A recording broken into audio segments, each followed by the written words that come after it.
welcome back to another episode of the Queens of Ponderosa, where we outfit, outgay, and outslay every single week. This week we are in a new location. We are. And that's why it looks a little bland. Yes. Little bland, but we're in my house. Yes, Alysha is a homeowner. We've moved our studio for now into Alysha's basement, temporarily as we kind of help her get like unpacked and settled in. Settled in. So yeah, temporary studio setup, but you will see the return of our iconic the iconic shelf setup with all the beautiful Neon knickknacks lights. and things. Yeah. And it's exciting because I'm not in an apartment anymore, so I have more freedom to do what I want. You want. So I'm going to paint the studio really cute, Yes. and it's going to be like a whole vibe, and I'm so excited. But yeah, bear with us. It's going to be the best ever. We will just have to shine for the Yes. set. We'll replace all the personality. Yes. We can bring it in spades. We bring it in spades, oozing personality. You know what else oozes in personality? The cast of season 50. The cast of season 50.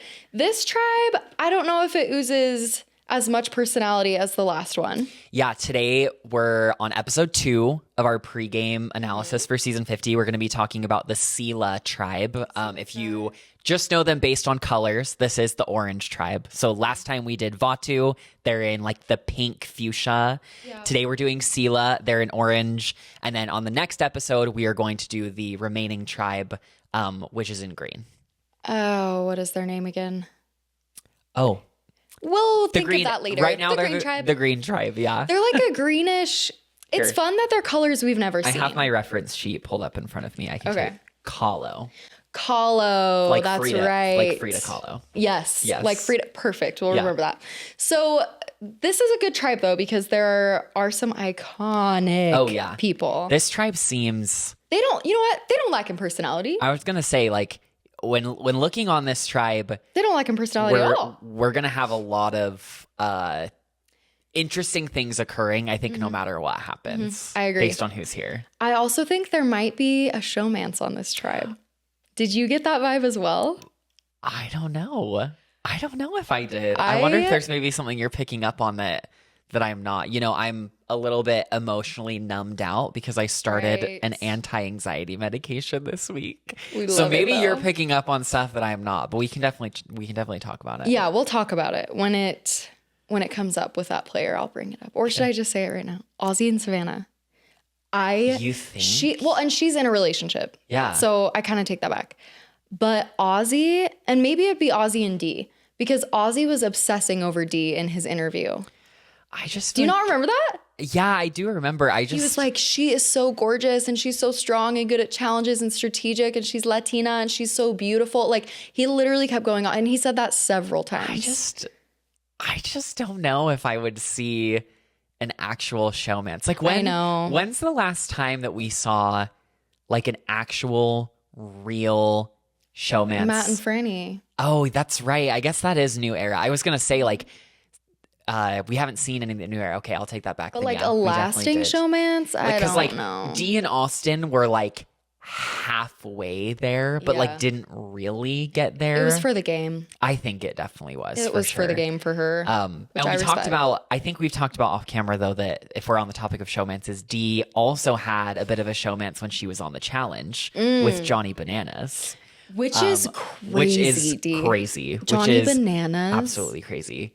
So I definitely wouldn't put it off the table for her. You know, that's something that is obviously worked out pretty well for her on all the reality shows that she's done.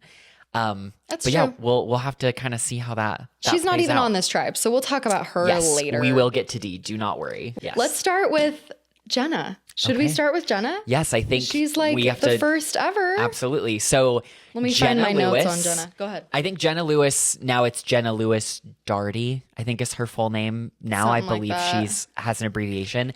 Jenna Lewis, yes, as Alysha said, was on the very first season of Survivor, Survivor Borneo, that aired in the summer of 2000. So it is crazy. I was literally 4 years old. Yeah, like 26 years later, we are seeing Jenna.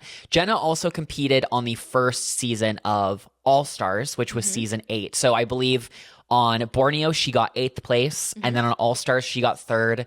And on the topic of showmances, Jenna Lewis was very famously one challenge away from winning Survivor because the final 3 immunity challenge was her, Boston Rob, and Amber. In season 8. And she knew she had to win because Boston Rob and Amber were going to take the other one. Yes. And if she won that challenge, she was going to win All Stars because everybody hated Rob and Amber. But she has the very infamous thing where she slightly lifts her foot off the post that she was on. And Jeff calls her out and is like, you have to step out. And Boston Rob and Amber look at each other and they're like, we just won. Yeah, they're like, that was it. Yeah. As far as like analyzing Jenna Lewis's strategic play, I think it'll be a little bit difficult to get like a really accurate read on how her prior games will impact this one. Because very famously, and this isn't a read because the strategy hadn't developed yet, but very famously, like there was not a ton of strategy on the first season of Survivor. Richard Hatch essentially invented the idea of voting together in an alliance to prevent yourself from leaving and kind of had no opposition. They get to the merge and the Toggy 4 pick off everybody else. We get to All Stars and Jenna Lewis finds her way into the Shapira mega alliance that is Rob, Amber, Rupert, Jenna, Alysha, Big Tom, like, and so Jenna also, like, I'm not saying she wasn't playing or thinking, but like she was in that mega alliance for so long and really was just like, if I get to the end with Rob or Amber, I'm going to win. So I'm not saying Jenna doesn't have strategic chops, but what I am saying is based on what we've seen from her so far, I think it'll be difficult to kind of analyze where she's going to fall as far as how Survivor has evolved. Because the last time she played, I think All Stars was 2003 or 4. Yeah, so it's still over 20 years ago. By far the biggest gap. Over 20 years. I think potentially the biggest gap of returning players ever because the only one that would come close is Kelly Wigglesworth playing on season 1 and then season 31. But that was 15 years apart. And so Jenna, like, it's over 20 years. So anyway. Amazing. Yes. Crazy. And she looks amazing. She looks incredible. Looks gorgeous. And I was really impressed with her pregame press and her interview with Mike Bloom because me, like a lot of the fans and a lot of the viewers, don't know what to expect from her coming into this game, especially because it's been so long. And for me, the big question mark is like, will she be able to keep up strategically? Yeah, definitely. And the answer is hell yes, she will. She's been keeping up with Survivor. She has been keeping up. Especially in comparison to some of the other old school players we talked about last time, like Colby and Steph. Steph, who basically is like, I don't really watch the show that much. Yeah, she's like, Jenna, I don't even know what's going on. I feel the same where like she's really tried. I mean, obviously in execution, it's different than just watching it, but like she's kept up with the show and the game. She has totally kept up with the show and the game. And it sounds like she's always been really active in the Survivor community, at least with fellow like castaways, not like the fan base. Yeah. Did you know she and Ethan dated for a long time after the show? Ethan was a pretty... Wait, Ethan dated Jenna Lewis or Jenna Maraska? Because I know Jenna Lewis. Oh, so he dated both Jennas. Because she talks about it in her pregame press. That's right. That they dated for a while. And she said that... Like Mike Bloom asked them towards the end of the interview if there's a player that they wish were here on 50, and she said Ethan. But she dated several other Survivors. She said she's like, oh, the Survivor cast was like her dating pool. Yeah, it was, especially those early seasons. I was going to say, speaking of showmances, Ethan definitely will say like got around quite a bit. I know that he dated like quite a few. One of the original hotties. Oh yeah, I had a huge crush on him on Winners at War. Hello, Daddy. He looks beautiful. Good. Yes. Just like Jenna. Yes. Anyway, so that's fun. And let's see. She said her success in this game, what it's going to come down to is how much she'll be able to adapt and keep up with these other players. And she said the biggest factor will be, do they like me? Yeah. Like she just needs to get people to like her enough and feel endeared to her so that they don't want to vote her out. Yeah. Because it's such a fast-paced game and something that is so foreign to her, having played 39 days. It's now 26 days, but on top of that, there's more people than there have ever been in a Survivor season. So they're going to be voting people out left and right and left and right. And it's going to be a lot of gut snap decisions of, can I trust you? Do I like you? Yeah. Do I want to keep you around? And I think she was like, she has a really good pulse on how she needs to stick around. Yeah. Some other things that I wrote down. Oh, what did she say? Oh, she said that her whole thing is just going to be stroke egos and pray and like praise people for the things that they didn't get credit for in their seasons, which I liked. Yeah. And she was like, there are so many people here that have something to prove or something to live up to. Yeah. Like they were known for challenges or strategy or being sneaky or whatever. And so she just wants to help them feel seen and recognized for the things that they didn't get credit for. For example, she was like, with Angelina, if I'm with Angelina, I'm going to be like, you were so smart and like no one was fully aware of that. Like you deserved way more votes than you got. Like she just wants to stroke that and give people credit for the things that they are so hungry for but never got. And I was like, that is so smart. Yeah. Like she's so tricky and so smart. Yeah, I would agree. I think one thing that came to my mind just looking at who she's on a tribe with is... Oh, let's name who's on this tribe. Okay, yeah. So just going in alphabetical order. So obviously Jenna, then we have Christian Hubicki. We've got Cirie Fields. We've got Emily Flippen, Joe Hunter, Ozzy Lusth, Rick Devens, and Savannah Louie. My thought when I was looking at who she's playing with is that this tribe on average is actually pretty old. Yes. The youngest person is Savannah, and it's Emily is the youngest at 30. Savannah's at 31.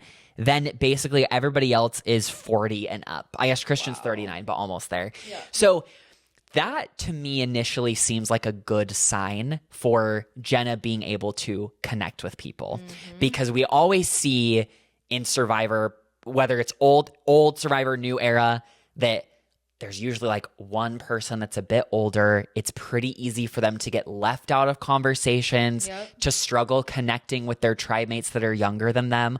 Obviously, there's exceptions to the rule, but that's something that we've seen play out a lot. And so I think the fact that Jenna is going to be able to relate to a lot of her tribe mates just based on like life experience and maturity will bode well for her connecting. The other thing that's helpful, kind of along the same lines, is that because her tribe is older, I don't think she's going to unwillingly get pushed into the mom role that sometimes happens to the detriment of older ladies, where they get pushed into this role of being the mom, and then when they have the audacity to play Survivor, people take it super personally and go after them. We saw it happen to Dawn in season 26. You know, we've seen it happen to a lot of older female contestants. Yeah, Chrissy, same thing. So I think that will also bode well for Jenna. It's that or they like don't give them any credit for the moves or the games they've played. And they don't. It's like you just rode coattails of whoever. So I think that those two things, they're both kind of related to age, but I think both of those things are going to be really good for her. It will make it easier for her to bond with people, and I don't think she will get pushed into a role that she's not wanting or expecting to her detriment. Yeah. And something else that she said playing into this age bit a little bit, because I think she's the oldest with Mike. Her and Mike White. I think Cirie is older than Jenna. It's Cirie, Jenna, and Mike White. It's those three oldest, that are the oldest. Yes, I believe. She said that she is playing into this older mom role a little bit for the new era people. She's intentionally like looking a little bit older. She brought embroidery. She's like, I don't even do embroidery that much, but I like brought it here on the island so I can just do embroidery. Like she's strategic, and I think people are going to count her out. Yes. And she is listening to a CD player. Oh, yeah. She didn't even it's not like listening to it on a phone or anything. It's an actual CD player with headphones. And then she's wearing glasses when she does embroidery and reading. So she's like totally playing into this bit it's that fierce. I love. It's so fierce. Yeah. But she is not going to hold the tribe back in challenges or anything like that. She flexed in her pregame press. Yeah. And her muscle, I was like, okay, she was a good Jenna. I was going to say she was a good competitor on her previous seasons as well. So yeah, I think she'll be in there. Yes, she'll be in the challenges. I think along these same lines of like appearing old. I hate that. I feel like everything I've brought up is related to her age. Jenna's so much more than her age, but just in the context of the show. Yes.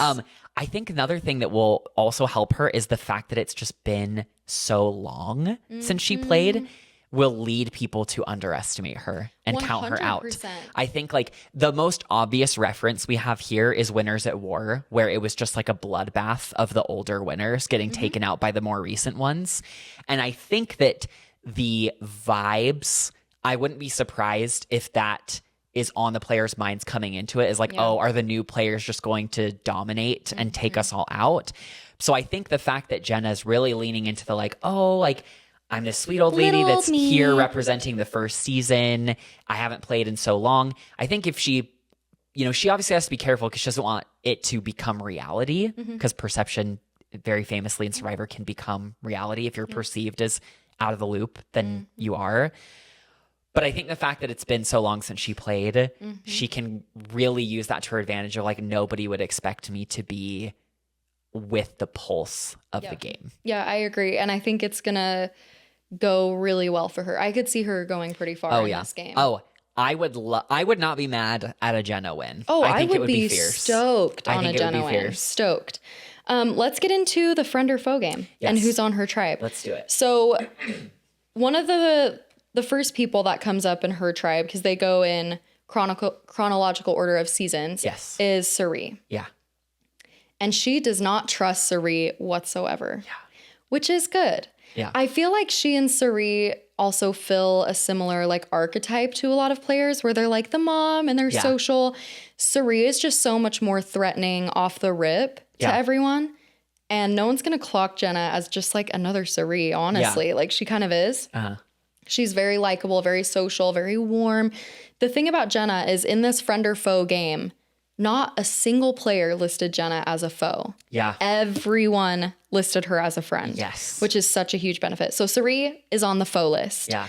Ozzy is on the friend list. Yeah. She said not only is he a friend, but she wants Ozzy to be her number one. Wow. What are your thoughts on that? I think it's great. I think that here's the thing, Ozzy, and we'll talk about him more when we get to him, but I think that every time Ozzy played, he played pretty copy paste. Yeah, like very, very similar all times. So you kind of know exactly what you're expecting with him. And I think that ironically makes him a really good ally because you know that he's not going to do anything crazy. Ozzy, every time he's played, has been really loyal. Like he really never turned his back on the people he was working with. So I think it's a great idea and you can use him as a shield, right? You want to keep him around to win challenges early on. You take him as a shield into the merge. He's going to make sure that if anybody tells him anything, he'll tell it to you. And then you cut him when you don't need him. So I think it's a great move from Jenna to align with him really strongly. I think so too. And it's so fun for me to listen to these pregame interviews and to know that like they're going to be on a tribe. Like they don't know that. Yeah. Like they don't know who's going to be on what tribe. They don't. They all kind of figured out there's going to be 3 tribes because there's 3 winners and blah, blah, blah, blah, blah. Yeah. But I loved this because I also think Jenna could be more of the strategic driver with Ozzy. And Ozzy can just play, we'll talk about him later, but he wants to play a much more social game than he has in the past, which I think is great. Yeah. So I was stoked on that. The next one that's mentioned is Christian on her tribe, and she put him on the foe list again. So far she has 1 friend and 2 foes and 1 friend on this tribe. Christian, she has mixed feelings about because he looks like the Chucky doll. That's the first thing she said. Wow. She was like, I don't know how I feel about him because he looks like Chucky. That's insane. Isn't that such a roast? He looks like Chucky, you know? Like the thing that caught me. Look at this photo again. Yeah, look at the photo. Let's pull it up.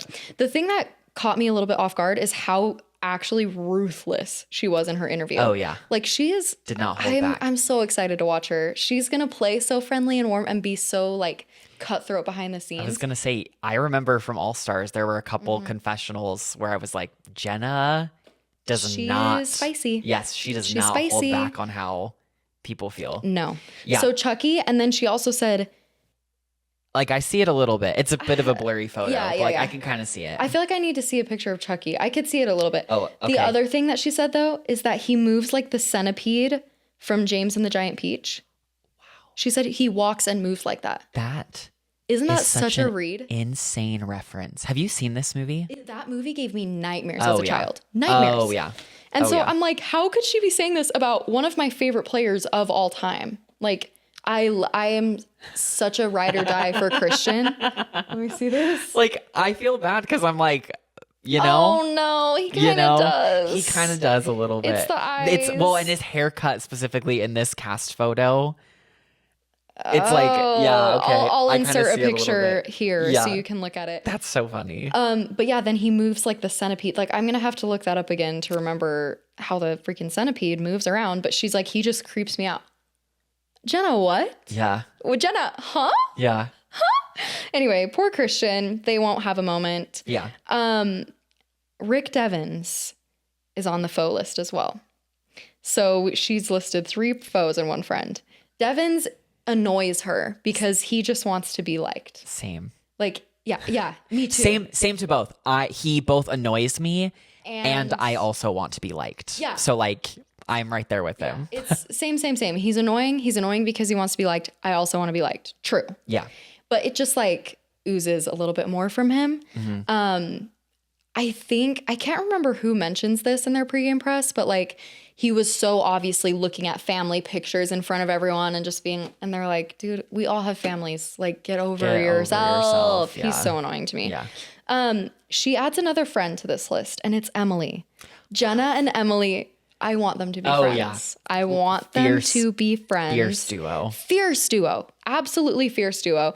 She loves Emily because she says she plays with her heart and she feels like she just gets this vibe that she can trust her and that she'll just be straight up with her. Yeah. And I think that's pretty true. Yeah. The question is like, what Emily are we going to get?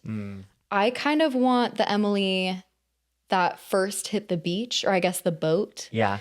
And was just a little bit more like wild and Chaos Cast like. Yeah. But then she kind of like softened up as the season went on. And I think that's the part that Jenna's like, I think I can trust her. Yeah.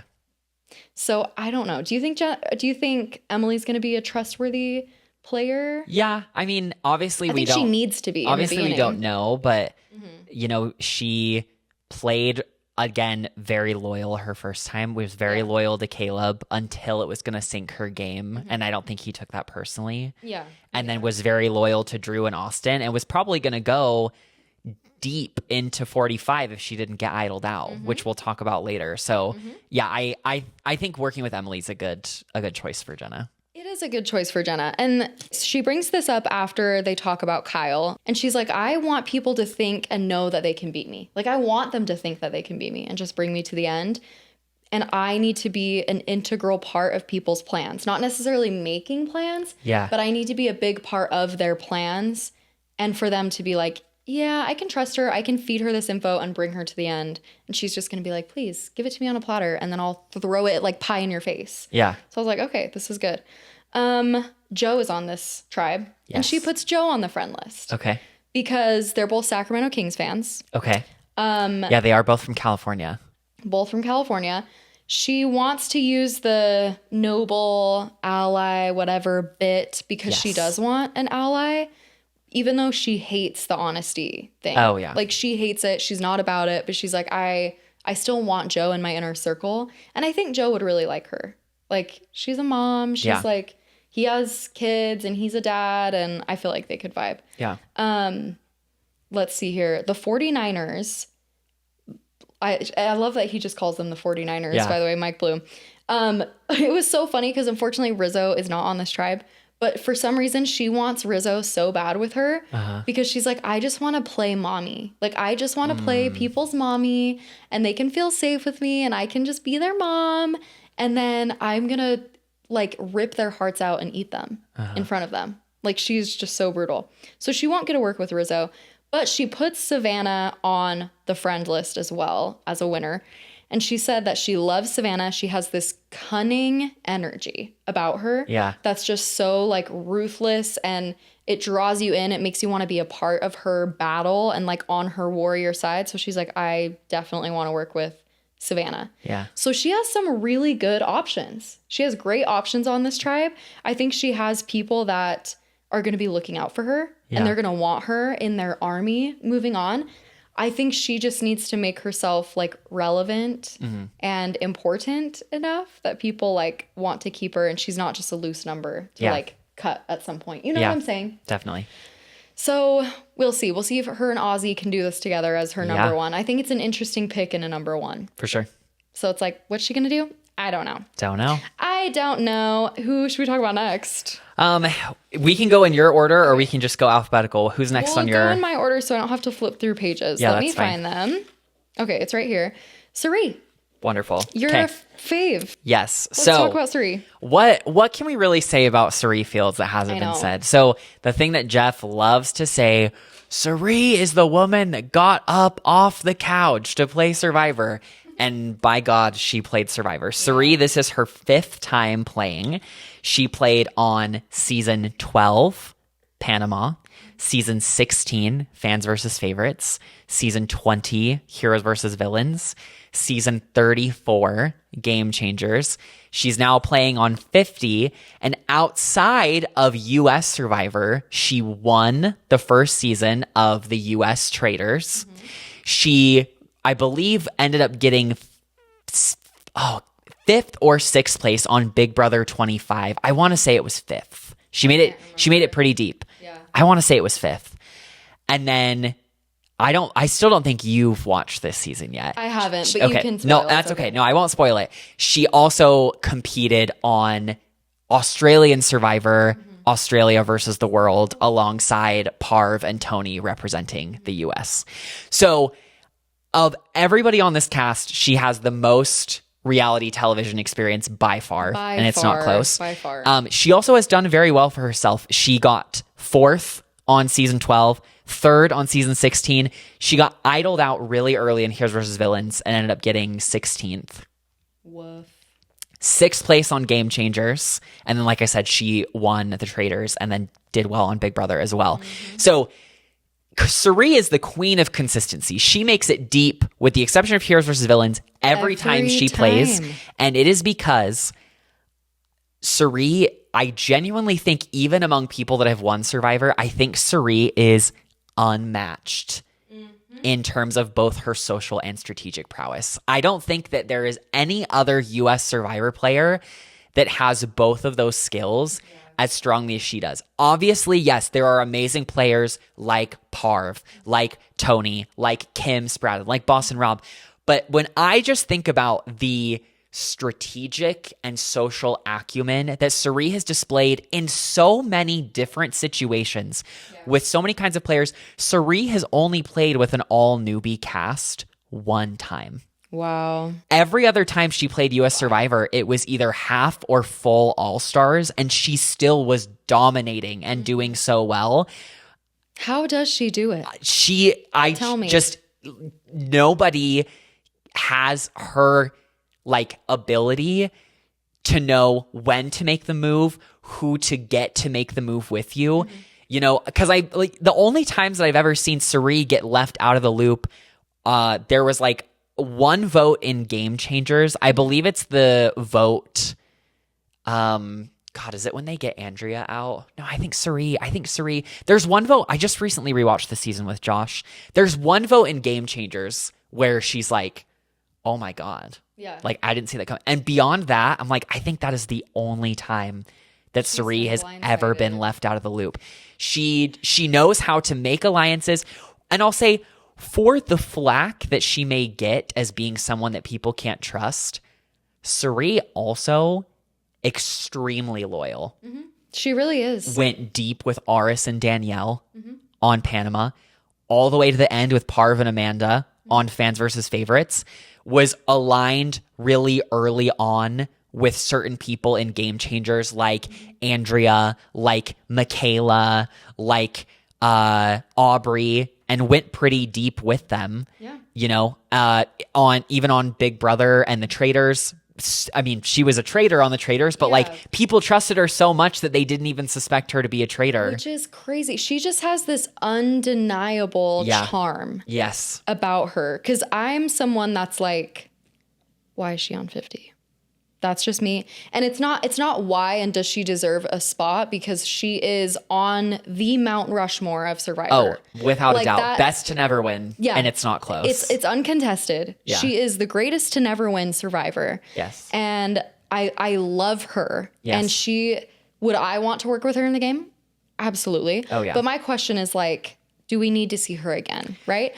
Yeah. However, yeah. when I watched her pregame press with Mike Bloom, I was like, damn it, Cirie, I love you. I love her. I love you. I love you. I love her. you. And I think she makes it so far because people have this like, they know she's dangerous, but they also are so starstruck with Cirie. And I would be just as starstruck where it's like, okay, I love you and I want to work with you. I know I'm going to cut you at some point, but they can't help but want to work with her and want her to succeed. Yeah. Because I think everyone as a fan, if they're like a true Survivor fan, they want to see Cirie do well. They want to see her succeed and do well in her game, but no one wants to see her win because she's so scary. Yeah. She's just scary. She's too iconic. Yeah. She's so iconic. Yeah. She feels like an imposter in Survivor, though.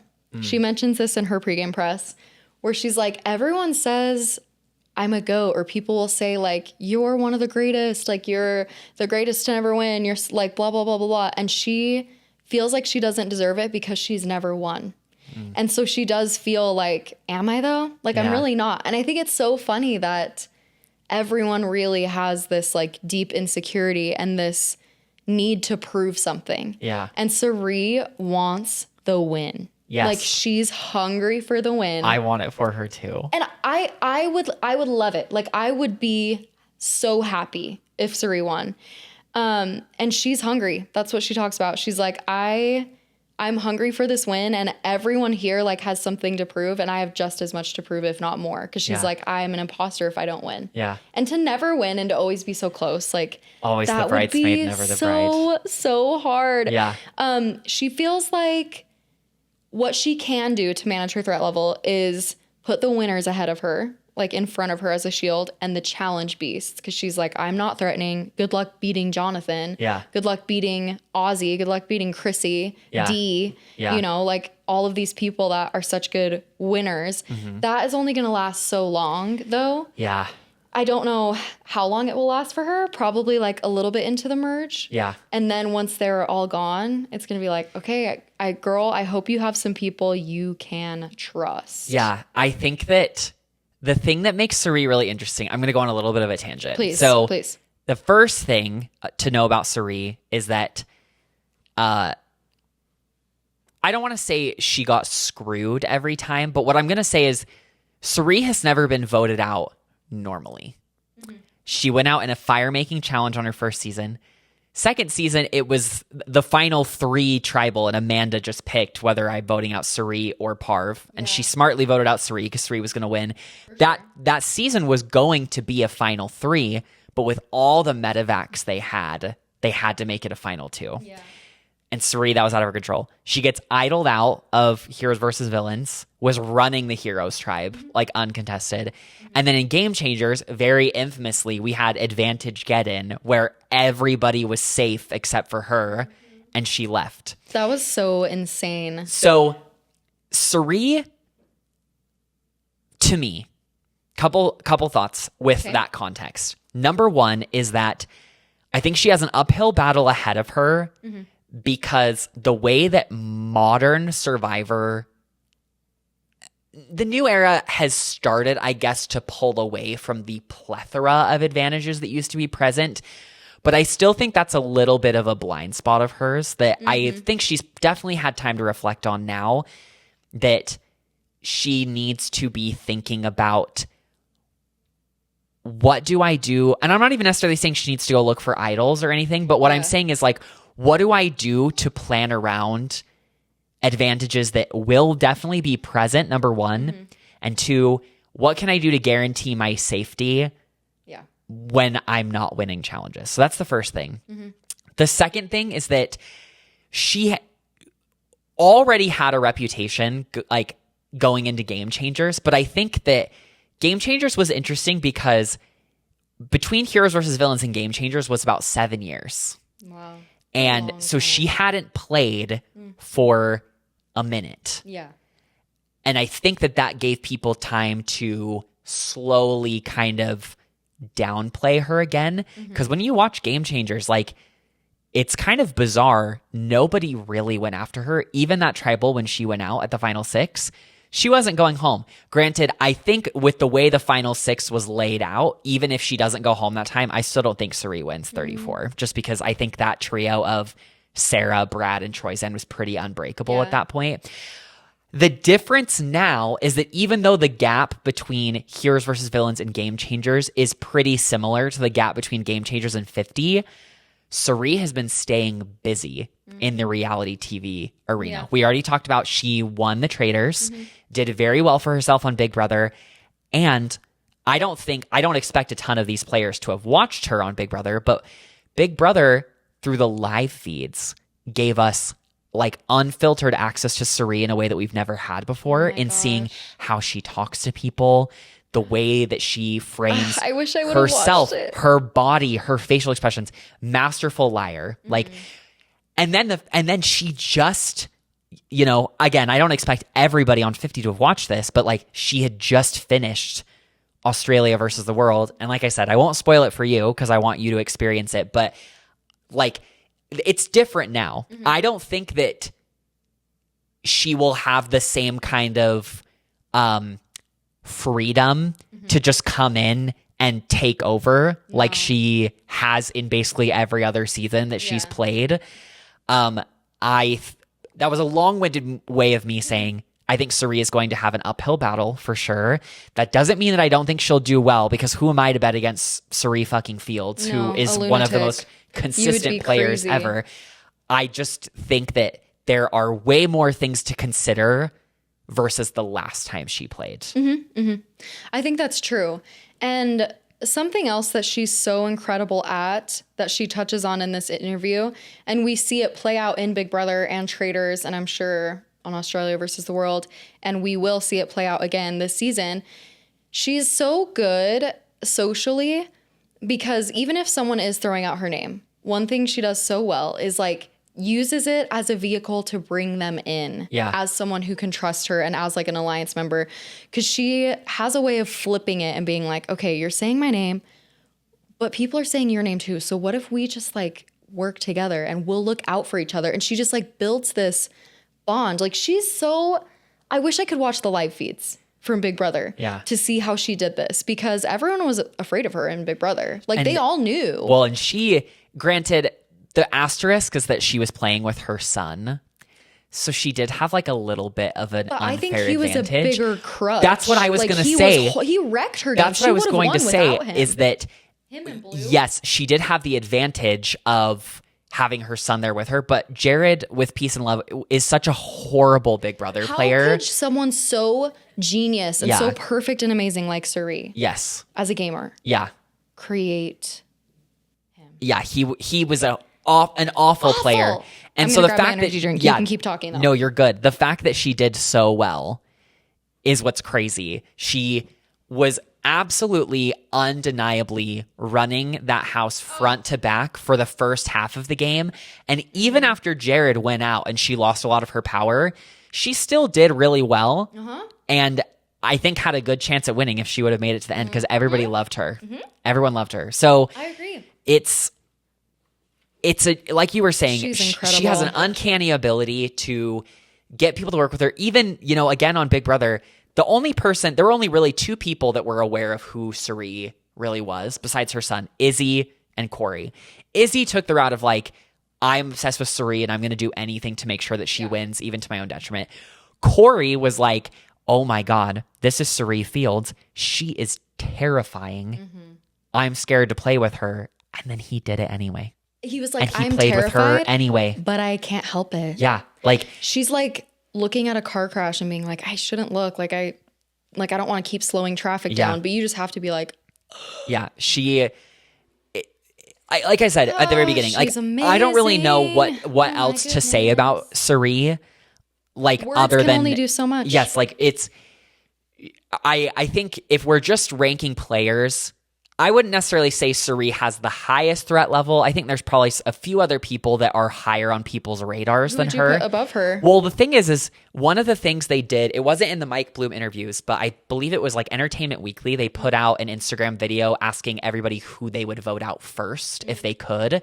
And nobody said Cirie. I think the most common answer was D, is who people would get out. Yeah. So I'm not saying Cirie doesn't have a high threat level. She definitely does. I think there's a couple people in front of her. I would put the winners in front of her. Yeah. I think people will want to get Rizzo, like the 49ers out. Yeah. That really scares them. Yeah. I think maybe some of the big, strong guys like Jonathan might be ahead of her. Yeah. But other than that, I don't know. Yeah. Like when it comes to non-winners, she's near the top of the list. Yes. She has a really, really high threat level. The point I was going to say in follow-up to that is that if we're ranking players based on their like caliber of gameplay, I think she is the best player out here. I wouldn't argue that. That doesn't mean that she's going to win. But like the point I'm trying to make is like, what else do you say about Cirie? Based on everything we've seen, I genuinely think that she is the best player on this beach. So in spite of everything that maybe is going against her, who am I to say that Cirie can't take it? You know? Yeah. No, you're exactly right. I mean, I would bet my house that we're sitting in right now that she's going to make it to the merge. I think so too. Like, I hope to God, if she goes out early, Alysha, I know. it is going to be a really dark day at our house. My boyfriend's all-time favorite player is Cirie. And he's so excited that she's coming back one last time. And he's already let me know, like, I'm not expecting her to win, so I'm like not going to be upset.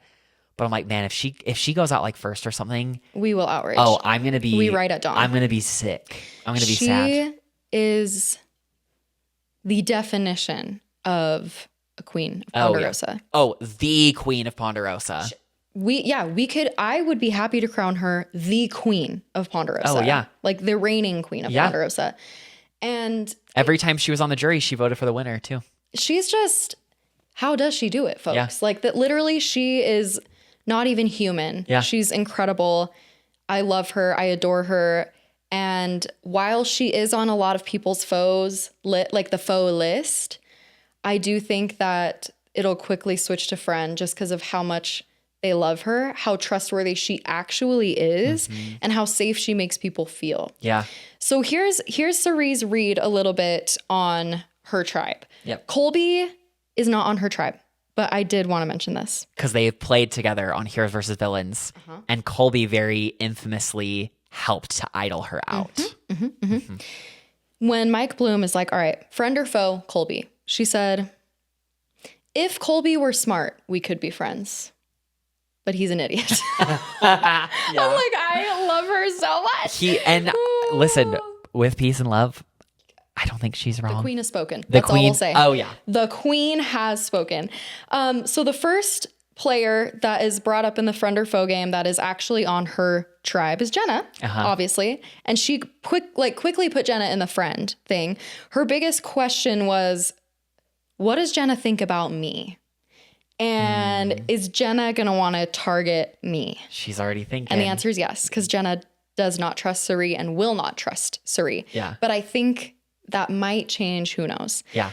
When it comes to people wanting to keep Jenna or keep Cirie, I feel like they'd want to keep Jenna. Yes. Because she's not as so threatening. Too. Oh, yeah. But if anyone can do it, again, it's this woman. Yes. Ozzy's the next one to bring up. She put Ozzy on the foe list. He is on this tribe. Yes. She said it's kind of similar to Steph, where she feels like Stephanie is afraid of her. And she can get that read from Ozzy. She's like, I feel like Ozzy is skittish. Yes. They have too much of a past. Yeah, they've played. Well, I was going to say they've played together 2 times before. She helped to blindside him on Fans versus Favorites. And then I wouldn't necessarily call it a blindside, but she voted him out again on Game Changers too. Yeah, so they don't have a great history. Yes. And she said here, like, I need to convince him of her trust and that, like, hey, we need each other against these new era. Third time's the charm. Third time's the charm. Yeah. And they really might need each other with these new era people and against these new era people. I would echo her words about Colby. If Ozzy was smart, I think he would align with Cirie, but I think Ozzy's an idiot. I think Ozzy's kind of an idiot. Ozzy, which we'll get to in a minute, has gone through a lot and evolved. He's evolved probably more than like any other returning player. I feel like he's such a different person and has gone through so much. Yeah. Is he still an idiot and probably won't work with Cirie? Yeah. Yeah. I think that's true. Yep. Especially if Jenna pulls him in as a number 1 And if Jenna doesn't trust Cirie, then Ozzy's going to be like, all right, I'm riding with Jenna. Yeah. Christian, she puts on the faux list. And I'm like, damn it, Cirie. I love Christian. Can you please work together? Work with the Chucky. She is super, super scared of Christian. Mm-hmm. So if Cirie is scared of someone, you better clock that. Yeah. Clock that player. She's like, he is way too smart. She's not sure, like, how to move with him throughout the game. Yeah. She's scared of lying to him because you mentioned that Cirie's like a master liar. And she's worried that if anyone will be able to clock her lies, it's Christian. What do you think about that?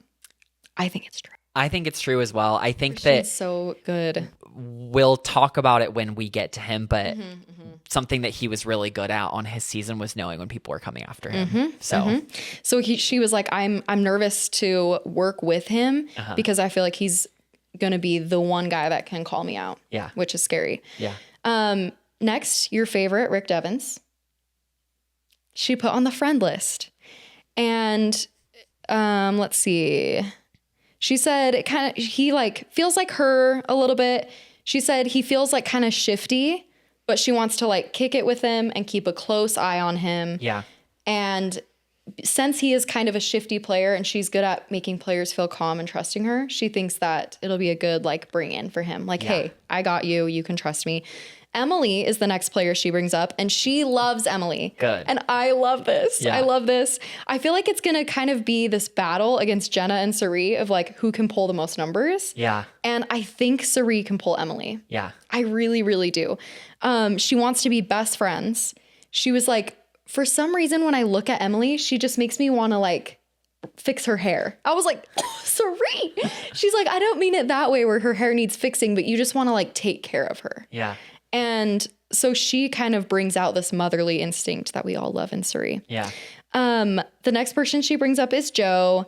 She's like, I'm willing to go far with Joe, but Cirie understands that pretty much all men are scared of her. Yeah. Because she was famously in the Black Widow Brigade. Yes. And she's like, I think men are so scared of me, but I want to work with them. Yeah. And I don't think Joe will work with me. I want him to like take care of me and take care of us, but I just like don't think he'll want to. Yeah, I was wondering if they would have some kind of angle where they would bond over the fact that like Cirie has been like an ER nurse and he's a firefighter. She mentioned that. Okay. But yeah, I think that's a great read by her because I'm thinking back to like on Game Changers, she was really just working with the ladies again, like Michaela, Andrea, Officer Sarah. On Big Brother, a lot of her really close relationships were with the female players of the house too. You know, on the Traitors, she worked pretty closely with like Stephanie until it was done. So yeah, I think that's a good read from her of like the men are probably going to just be scared of her. I think it's like men. I think it's a lot of the alpha males that have this complex that they're scared of Cirie. Yeah. But Cirie's like, look, I'm down. Like, I'm down to work with you men. Yeah. But y'all are just scared of me. Like, you don't even give me the shot. Yeah. So, like, sorry. Yeah. You're going to make your bed. Yeah. Another ally I think she'll have is Savannah. Yeah. I think. Oh, yeah. And Savannah's going to be her new Parv. Yeah. I think so. She put Savannah in the unknown category pretty much alongside everyone else in this cast because they're just like, we don't know. We don't know. And the devil you know is better than the devil you don't. Yeah. But Cirie, you got to play with the devil this game. Yeah. And she will. She's never been afraid of that. Yeah. And I think they could offer shelter for each other. Yeah. And I can't remember what Savannah said about Cirie. We'll get to that later. Yeah. But she's like open to it, but just hesitant. So that's kind of the read on her tribe. Yeah. Who do you think... Well, actually, I guess we could talk about this later, but I was just going to say, who do you think will be the first to go from this tribe if they lose? I mean, just looking at the tribe, my gut instinct is that it's going to be Christian. I will literally throw up if it's Christian. That's what I think. I will cry, throw up, scream. I just don't really see it being like I'm sitting here looking at this reference sheet. Like, not Savannah? I don't think so. I just feel like I just don't think so. Maybe Rick Devens? No. I obviously we don't know. Like people could do something, whatever. But if you're asking me right now to put money on it, I think Christian would go first. No. Just because there's 3 David versus Goliath people. I know. And of those 3 people, I think Christian has the biggest threat level. And they would want to neutralize that threat sooner than I think that's true. Anybody else. So I think they would get Christian out first. I would cry. I genuinely would cry. You know, I think about like, okay, we've seen a clip of Christian talking about, who does he say in the preview? Girl, I don't know. Where he's like, this person's going to, Jimmy Fallon's going to decide my fate. Yes, and I'm like, yes. Okay. So he makes it far enough. Well, but that's the thing is like, does Jimmy Fallon show up for the premiere? Like, would that be something they'd have in the premiere? Ooh. So like, I don't know. I just don't know. But if, like I said, you asked the question, I think Christian's going to go first. That if they lose, that's what I think. I think Christian will go first. I genuinely would lose it. I love Christian Hubicki so much. Are you ready to move on to the next player from Cirie? We love you, Cirie. Let's do it. I think the only other thing that we talked about this last episode, but the Stephanie connection, because I guess Stephanie and Aubrey. We talked about those last time. Mm-hmm. She's also played with Stephanie and Aubrey before. Yeah. Aubrey was like, I'm willing to kind of work with Cirie, but she kind of like yanked my chain around a lot. Mm-hmm. And then Stephanie, like you said, a little bit afraid of Cirie, maybe. Mm-hmm. So is there a chance that come a tribe swap or something, they're able to work together? Maybe. She said she hopes to work with Aubrey. Yeah. She said Stephanie, in her experience, she's too high maintenance of an alliance member. Yeah. Because she's too anxious. Yeah. And she needs a lot of like checking in, a lot of comforting, a lot of like reassurance. And Cirie's like, I just don't feel like I have time for that in this game. Yeah. But she wants to work with Aubrey. She said she's like beyond stoked to see her. Yeah. Which makes one of us. And just kidding. I love Aubrey. But we talked about Aubrey. Yeah. Anyway, so she's like, I'm excited to see her and I would love to reconnect with her. Yep. So I think it would be a good lifeline for Aubrey too, because I don't think Aubrey has a lot of allies in this game. Yep. All right. Next castaway. Rick Devens. Yeah, sorry. In alphabetical, I skipped Christian, but we'll go back. We'll go back to Christian. That's okay. Rick Devens. So he played in 38. He did. That on Edge? Edge of Extinction. Yes, he got 4th place. Mm-hmm. Very famously is taken out. I feel like I always say very famously, but very famously taken out by Chris Underwood, who put himself into fire.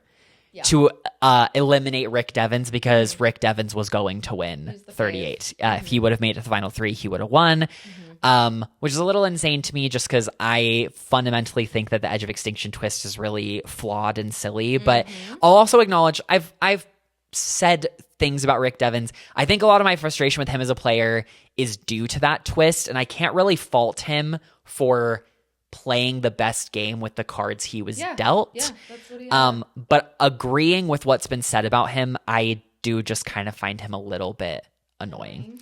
As a game player, he is interesting because, like it was said by some other players already, very tenacious, unrelenting, passionate, does not give up, follows like every avenue to its end.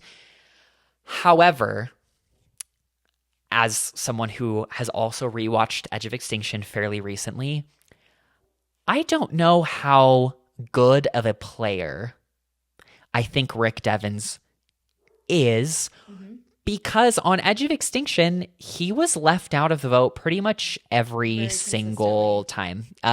He could not get people to trust him or want to work with him. And I think that's a combination of he may not have the greatest social game, combined with the fact that he wasn't great at managing his threat level. And people did not want to take him far or work with him.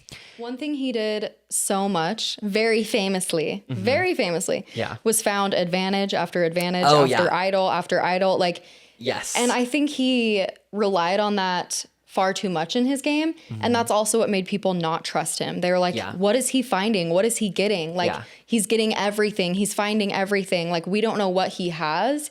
And it just makes it's hard to trust someone like that, you know? And so he does bring that up, and he's like, I do want to lean into the advantages and the idols that are going to be in this game, but I need to pace myself because I don't want people to like think that that's how I'm going to be the whole game. There's that clip of him that we've also seen where he's like the Billie Eilish boomerang idol. Billie Eilish boomerang. If Billie Eilish actually shows up on 50, that'll be crazy. I don't think she'll actually She's the only be there. cameo that I'm okay with. Yeah, because I love her. Mm-hmm. I don't think she'll actually be there. Yeah. But the fact, Billie Eilish, have you listened to her song about Survivor? Yeah, like is it called TV? TV, yeah. Yeah, I love that. I love that song. Good. Anyway, so Rick Devens coming into 50. I perceive him as having like a low to moderate threat level perception. I think if he would have played a lot sooner, it would have been higher. Yeah, I agree.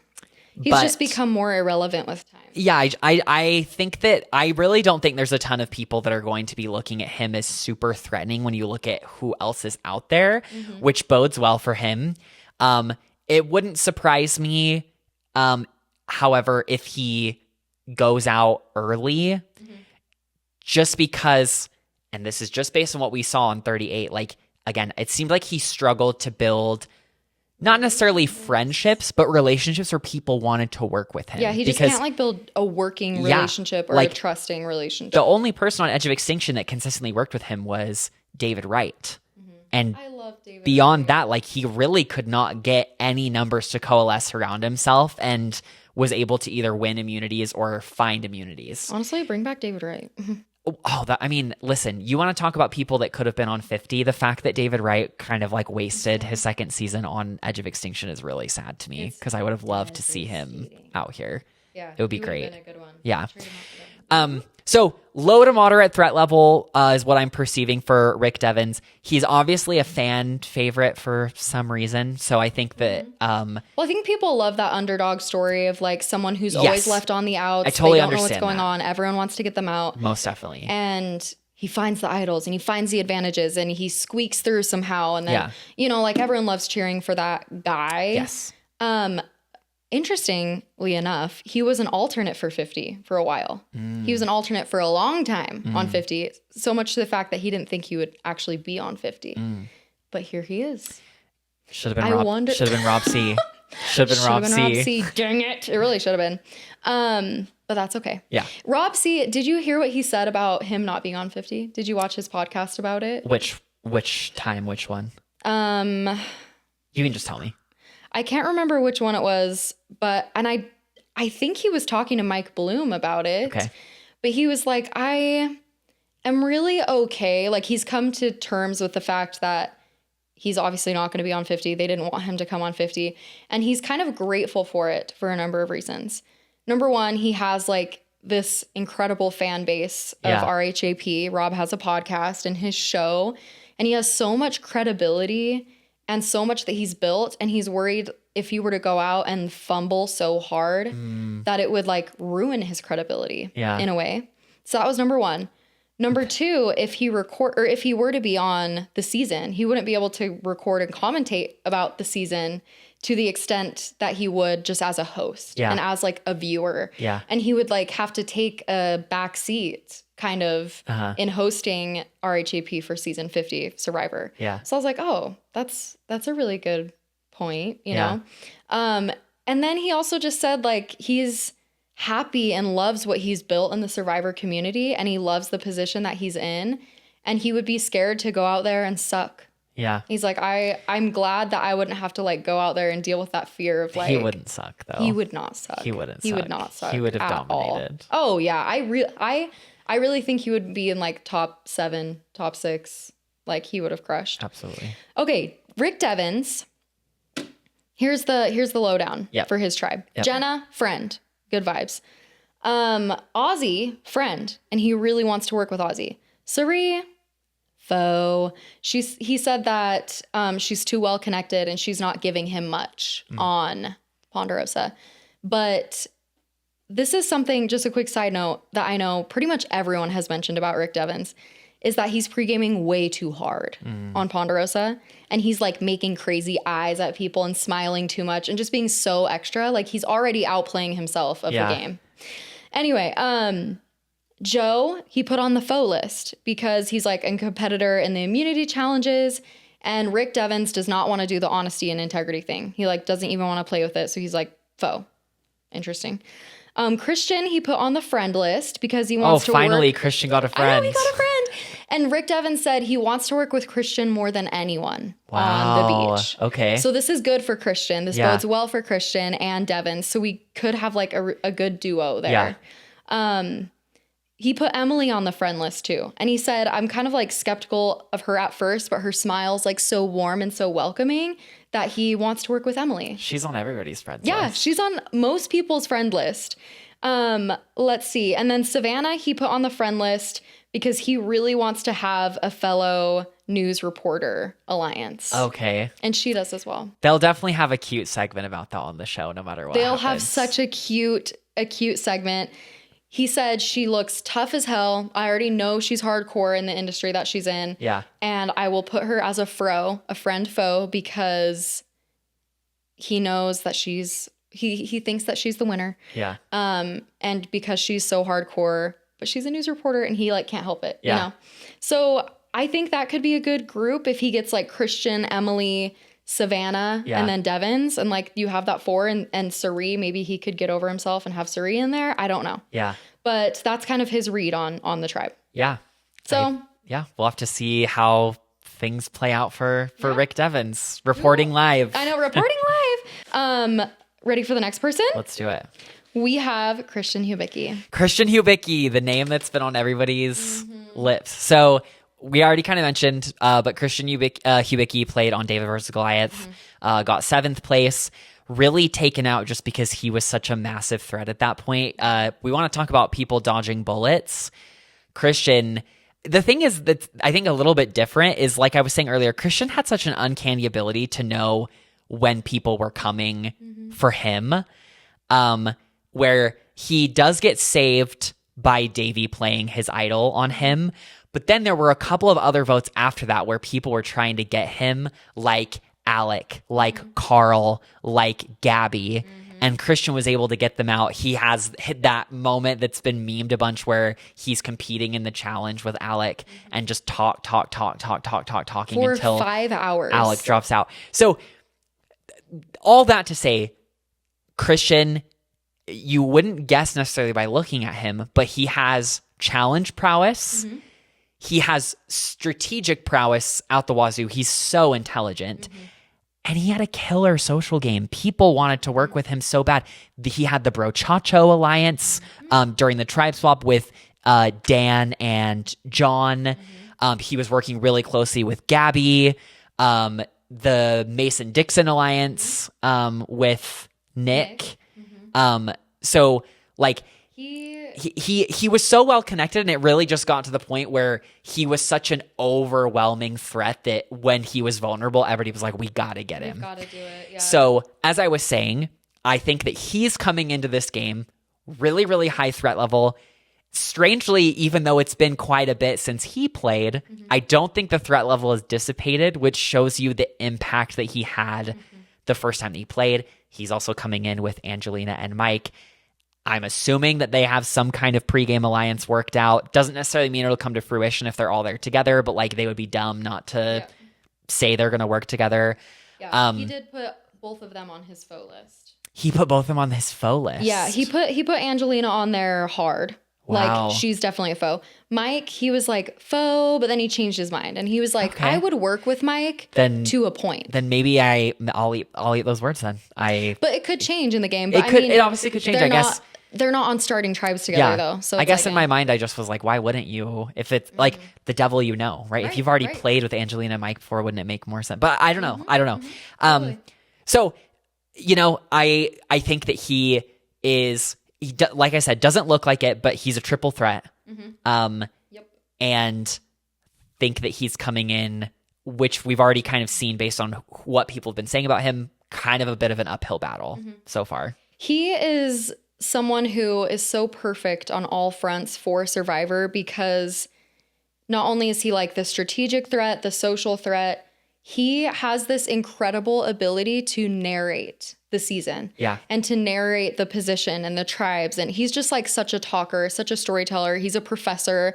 So he loves to talk. And he said that Survivor is narrative warfare, and wants to pick up the pen and write his story, and he wants to write this story out. Before we dig into the friend and foe list, I wanted to ask you about his cast theory of like the trios. Do you remember this? Okay. Elaborate. So he has this theory that for this cast, they picked 4 categories, and they chose 3 women and 3 men from each category to represent in this season. Category 1 is the challenge beasts. Okay. So he says Joe, Jonathan, and Ozzy are the challenge beasts. And then the women, he put Steph, Chrissy, and Tiff. Why did he throw Tiff in there? Don't know. He probably just doesn't know that Savannah was actually maybe the challenge beast. Yeah, the challenge beast. Yeah. The drama queens and kings. Okay. He put Q, Coach, and Rizzo, ? He's like, maybe Rizzo's in there with the drama kings. And then Angelina, Jenna, and Savannah. He's like, I think Savannah's a drama queen. And he's like, I think Jenna's going to try Jenna and start. there? Yeah. Okay. I was like, interesting. Okay. Narrators, or the people that are there for comedic relief, which is himself, Rick Devens, and Mike. Okay. And then from the women, he put Aubrey, Emily, and Camilla. Okay. Which I could see. Yeah.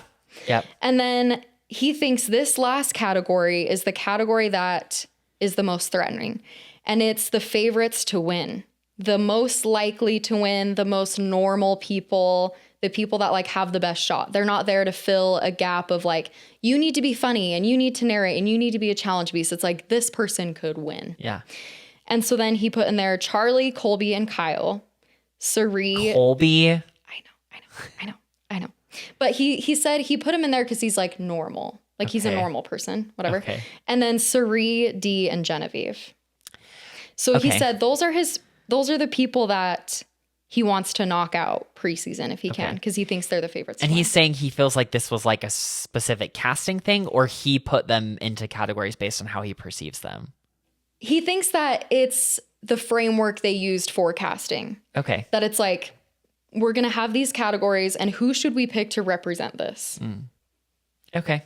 Which Go off, King. I love, like, this is why we just love Christian and love his brain, because he's so good at like taking these things that's just like, okay, whatever, talking about tribes and breakdowns and who these players represent, blah, blah, blah. He just puts it in like a framework that makes so much sense. Yeah. And he loves to analyze things. Like he's analytical. He's a genius. He's a nerd. Yeah. Like, so I love that he does this for us. And it's a fun way to think about. Like, it's fun to think about. Definitely.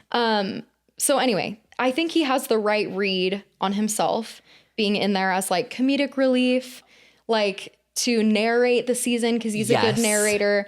But I think a category he's missing is like the strategy heavy players. Yeah. Because he has in here physical players like drama queens and then narrators. I think he could replace that with like the strategic. And I'm like, Christian, minds. With peace and love, if you're talking about threats to win, girl. It's you, honey. Colby, like, honey, huh? Really? Like, really? Yeah. It's you, bestie. Yeah, it's you. No it's shade. You. No shade to Colby, but let's be real. Yeah. Let's be honest. Let's be serious. So he has this like fun little theory, which is exciting. Does he have the right read? No. Nope. Not at all. But we love him so much. So much love. So much love. And I think he basically wants to work with everyone that's on his tribe. So starting off with Jenna, he said Jenna for sure, but he is one of the first people to say, I think she's the most underrated player coming into this game. Christian. Your mind. I 100% agree. I think of everybody that's on this season, she is the one that is being the most underestimated for sure. I agree. Because she's going to come in and fuck shit up. She is. She's going to do it with her little embroidery needle and make, everyone's going to be gobsmacked. God, he's so smart. He's so smart. Yeah. So that was the first thing he said. He was like, Jenna, she's a loose cannon to point at people. He's like, I feel like she'd be a great weapon to have on my side. And she's the most underrated player coming into this season. Completely agree. He put Cirie on the friend list. Thank God. And he said Cirie is dangerous. But what is Cirie the most afraid of? Getting voted out early. And she's afraid of going out like pre-merge. Yeah. And I want to offer her that safety. Yeah. And I'm like, good strategy. He's so smart. Oh my God. So smart. He's so good. I know. So he's like, he said this might like ruin his game or hurt his game, but he's like, I want to be like number ones with Cirie. And he's like, you want someone to take to the end? I want to go with you. Wow. Isn't that iconic? A final 3 of Cirie and Christian and whoever else. Iconic. I would love it. Iconic. I would love it. Yeah. Ozzy, he put on the friend list. He's like, he's just chill. That's it. You know what you're getting with him. Yep. He's chill. He's glorious, to watch and whatever. Yeah. Then let's see. The next one is Devens. Yeah.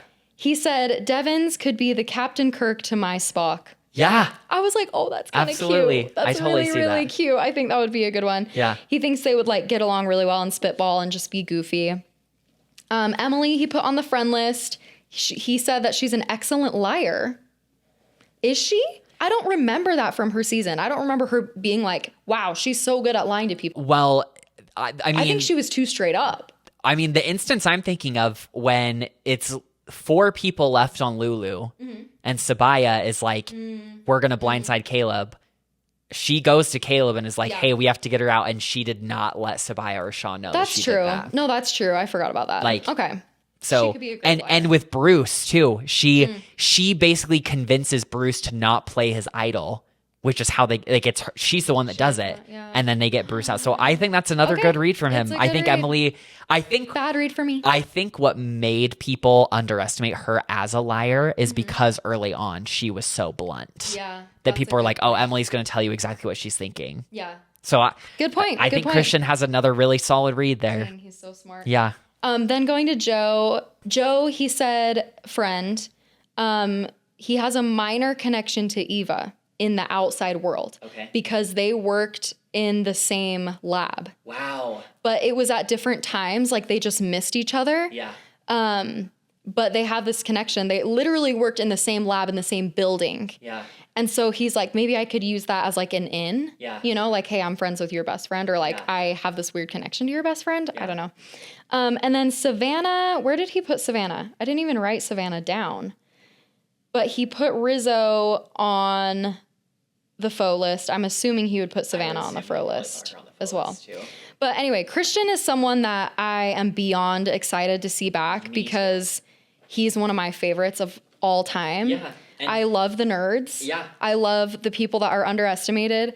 And I think he represents like why I think everyone loves Survivor so much. Yeah. And it's seeing someone who's so out of their element go on Survivor and thrive and like absolutely crush it. Oh yeah. And like get off the couch, get out of the lab. Out of the lab. Yeah. And he's out there. I think that Christian is a delight to watch. Absolute delight. Very excited to see him. And based on those reads, I don't know, maybe I'll eat my words that he'll go out first because I don't know. Those were all really, really solid reads on his fellow castaways. So yeah, he's so spot on. We'll see.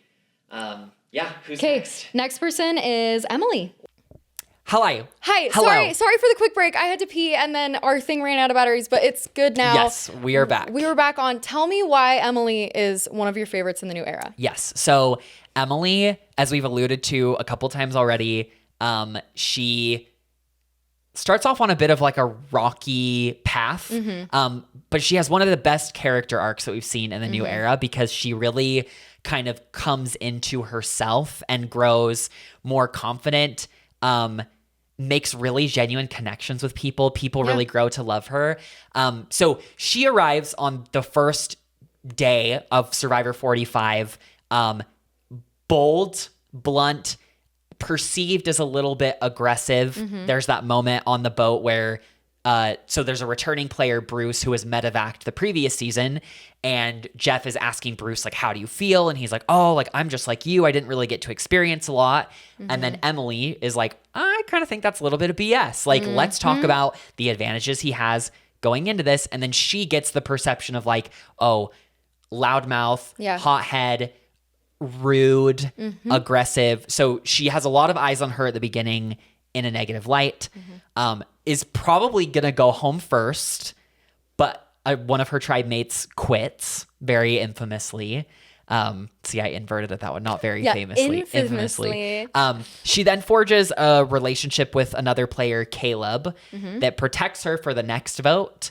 And then the following vote, when Lulu loses their third immunity challenge in a row, there's this plan to get Caleb out from the other tribe mates. And Emily's like, Caleb protected me. She's like, yeah, no. I'm going to protect him. And she does. Then they swap tribes. She forges good relationships with Drew and Austin that carry her pretty deep into the merge. And she gets taken out in a blindside via an immunity idol by Julie, planned by D. Yes. Because Julie plays the idol. Yes.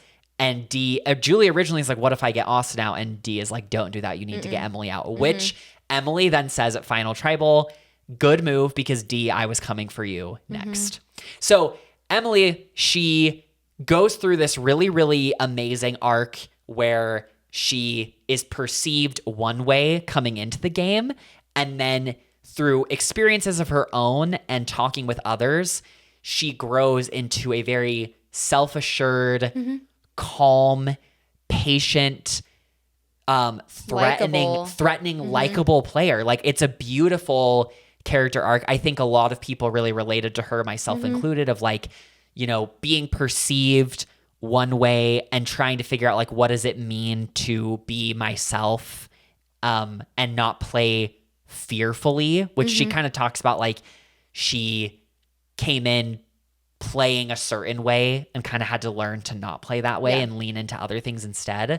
One thing she mentioned is that she masked insecurity with aggression. Yes, absolutely. Yeah, playing from fear. Like, I am going to come across super confident, super smart, super bold, so that people don't realize how I feel inside. And I think that's a very relatable feeling. Yeah. So she does very well for herself, finishes in 7th, would have gone further without the idol play. You know, who's to say she was going to win or not, because the Reba people were so well insulated. Dee was playing such a good game, but she made it really far. And what's crazy about Emily playing is that Emily was so adamant that she was never playing Survivor again. She made it so clear in her post-game interviews the first time, like, the stuff that the fans said about me, the physicality of it all. Like, so when she was announced as being on the cast, I was so pleased. Yeah, so happy. But I was kind of gagged because she was like, I'm not doing this at all. So, you know, we'll talk about it when we get to Friend or Foe. Obviously, Dee's on this season too, so she has another 45er with her. Yeah. And we've already kind of talked about Emily's probably in a pretty good position, because compared to, I think, everyone on her tribe, if not everybody in the game, I think she's coming in with a lower threat level than most people, which is really good. I think everyone is pretty endeared to her story and her character arc in her season. Everybody loves her. Everyone loves her, and pretty much everyone wants to work with her, or she's at least in the friend category where they like her. Yeah. You can tell that her season hit her emotionally. Oh, yeah. And she said that most of her prep coming into 50 was mental prep. Yeah. And she's like, I have done only mental prep, like nothing really physical, but it's just like therapy and talking and thinking through things and a lot of self-reflection. And she said she feels so good entering 50. Like, she's in such a great headspace. She's in such a better place than she was going into 45. And she wants to leave people. I think she's just extra hard on herself, because she's like, I want to leave people with a better lesson and a better taste in their mouth than I did my first season. Yeah. And I'm like, girl, we all love you. Yes. Like, it's okay. You're fine. You are loved. She's so loved. And she's like, I'm still my good old self. I'm not playing to like please the fans. Yeah. Because I don't care what they think. Yeah. But I'm just like such a true, peaceful version of myself. So I love that for Emily. And I'm so excited to see what comes out of that. Yeah. And how she's going to play when she doesn't play with fear. Yeah. I do think she has so much freedom in terms of potential allies, because she's not already tied down to anyone. Yeah. Like the David Goliath, like the 48 people, like maybe Savannah, Rizzo, like Colby and Steph. Like, there's so many pre-existing relationships, and she's pretty open. Yeah, like I said, Dee is there, but they did not really work together at all in 45. Emily voted for her to win, but they didn't really work together. And it doesn't really seem like they have kept in touch at all. They have. Oh, they have? Post-game, they're like best friends. They are? Yeah. Okay. Dee mentions it in her her pregame press. She's like, me and Emily are like really good friends. There you go. And that cast of 45 is like one of the closest casts. Okay. So it's like, who knows? And Dee's like, I feel like I kind of owe her for winning, like voting for me to win. But I don't know. Yeah. So maybe I feel like Dee will maybe go soon enough. I don't know. We'll see. It'll be interesting. I agree, though, that I think no matter what situation Emily finds herself in, I think she's going to be okay. I think Emily is another person where I'm like, along with Jenna, I think Emily's making the merge no matter what. I think so, too. Like, I would be shocked if she is taken out early. Yeah. Because I just think there's so many people that are in front of her as far as threats go that I don't imagine a lot of players wanting to say, like, let's spend this tribal on getting Emily out. Yeah. I just don't see it. I don't see it happening. I just feel like it's not a conversation that has to happen pregame because she's not like scary enough to them. No. And she doesn't have like deep relationships or anything like that. Yeah. You know? Yeah. But who knows? I think those players are also the ones that are the most scary Yeah. to sneak by because they could easily get to the end and win. Yeah. When it comes to friend or foe, Yeah. she said, everyone is a foe, but let's play this game. Okay. So starting with Jenna, she put Jenna on the friend list because she is, quote unquote, irrelevant. Ooh. Yeah, I was like, oh my gosh. See, there goes people underestimating her again. Yeah. Yeah. She was like, irrelevant. Jenna, who? She literally was like, Jenna Lewis, who? Oh, yeah, the one from season 1, irrelevant. Like, she can be a friend, whatever. She said Ozzy is a friend because he's such a weirdo. Okay. Cirie is a foe. And she's like, I thought about it and I don't want to work with the non-physical people. Why? I don't know. And I didn't write much down about that. I would imagine that it's probably at least tangentially related to the fact that Emily is like not great at challenges and doesn't want to find herself in like a disaster tribe situation. Yeah. So by working with Cirie to vote out someone like Ozzy or Joe or Savannah would be to Emily's detriment because the more challenges they lose. Greater likelihood. That's what I would imagine. Tribal. Yeah, that too. She put Christian in the friend category. Okay. And this was like, they could nerd out together. She was like, he is a known quantity. Yes. And I could see her being like a Gabby to the Christian. She said he's like really logical and strategic. And I feel like I understand his nerd brain. Yeah. I'm like, oh, that's so good. They could be so good. Such a good little duo. Yeah. Rick Devens is on the foe tribe because he's annoying and he's too buddy with producers, is what she says. She's like, he, like everyone else has noted, is too extra. Like, he's smiling so much and like making eyes at everybody and just like playing pregame too hard. Man, is Rick Devens going to be the first person out from this I don't tribe? know. There are a few people that are like, I want to work with him. Like, there's some. Like, Christian was like, I want to work with him, but Christian has to work with whoever wants to Christian work has with to him. work with it. Yeah, he's got to work with everybody. Let's see who else from this tribe. Okay, I generally forget. Oh, when it comes to Joe, because Joe's on this tribe, right? Yeah. Yes. She said, I genuinely forgot that Joe is here. Is he like that person from season 1? That's what she said. She's like, it's like that person from season 1. Like, who are they? Joe is like that irrelevant to her. Isn't that funny? Yeah. Because I feel like he isn't, like, no one would really note him as irrelevant. Yeah. If I'm to make, again, an assumption about what she's saying, Joe played a game that is very reminiscent of, like, old Survivor. Yeah, and she's not. And I think that may just be what she's saying is, like, Joe... Because, like, if you think about it, Joe and Colby's games were, like, really similar. Very, very similar. To each other. Like, 47 seasons apart, I see a lot of shades of Colby in Joe. And Jonathan. So, yeah. Yeah, and I think she might use irrelevant, like, as far as threat level goes. I think so, yeah. And just, like, forgettable that way, because he's really forgettable. Oh, yeah. I don't think she means forgettable person or player. Yeah, I think she just means more of, like... strategically. Oh, yeah. And I would agree, too. I don't necessarily think Joe is going to come out guns blazing strategically either. No. I wouldn't be surprised if we see a very similar game from Joe the second time. Jenna is a bad read. Yeah. Jana has her bamboozled. Yeah. So we'll see about that. And then she said when it comes to Savannah and the 49ers, it's like hard to get a read on them.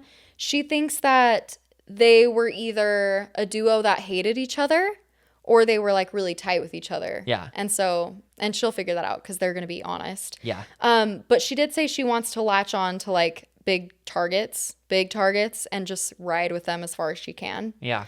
Which I think is a lot of people's strategies. Yeah. So, which is good news for like Cirie and people like that. It's like, okay, they'll want to just latch on, but at some point she's going to need to drive. Yeah. You know? So that's kind of her read on everyone else. I think Emily, this friend or foe game is all like gut reactions. Yeah. But when it hits the beach, who knows how it'll play out? Like, definitely. Who knows? Okay. Do you have anything else to add for Emily? I think we're good to move on to the next player. Okay.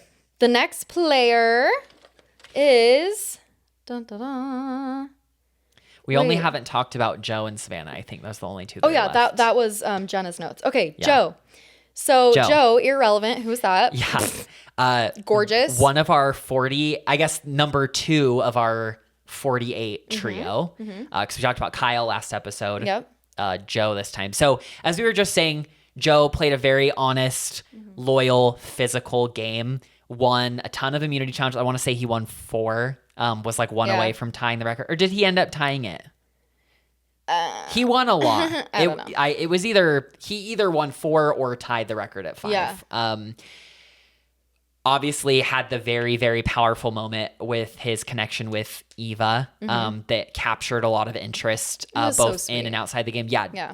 Joe's a great person. I don't think anybody can deny that he is a very kind, empathetic, like decent person, which is a great quality gorgeous. to have. And gorgeous. So hot. He was wearing this purple shirt in his interview. I was just like, yeah, Joe looks good. He's the definition of a hot dad. He's so hot.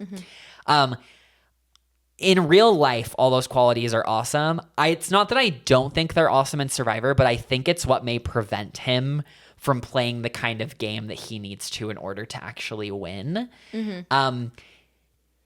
Joe, he gets 3rd place, so he makes it all the way to the end, but ironically enough was kind of seen as a GOAT by the end by a lot of people because of the hypocrisy. We've seen it happen to other players. We talked about Mike on 42. Mike Turner. We're going to talk about Coach next episode. It happened to Coach on South Pacific, where people preach this like honest loyalty, whatever, but then Joe they can't execute it. Flipped on David and voted David out, flipped on Shaheen and voted Shaheen out. So I think a lot of people were kind of just like, okay, Joe, like be for real. So what I think Joe needs to do to be successful is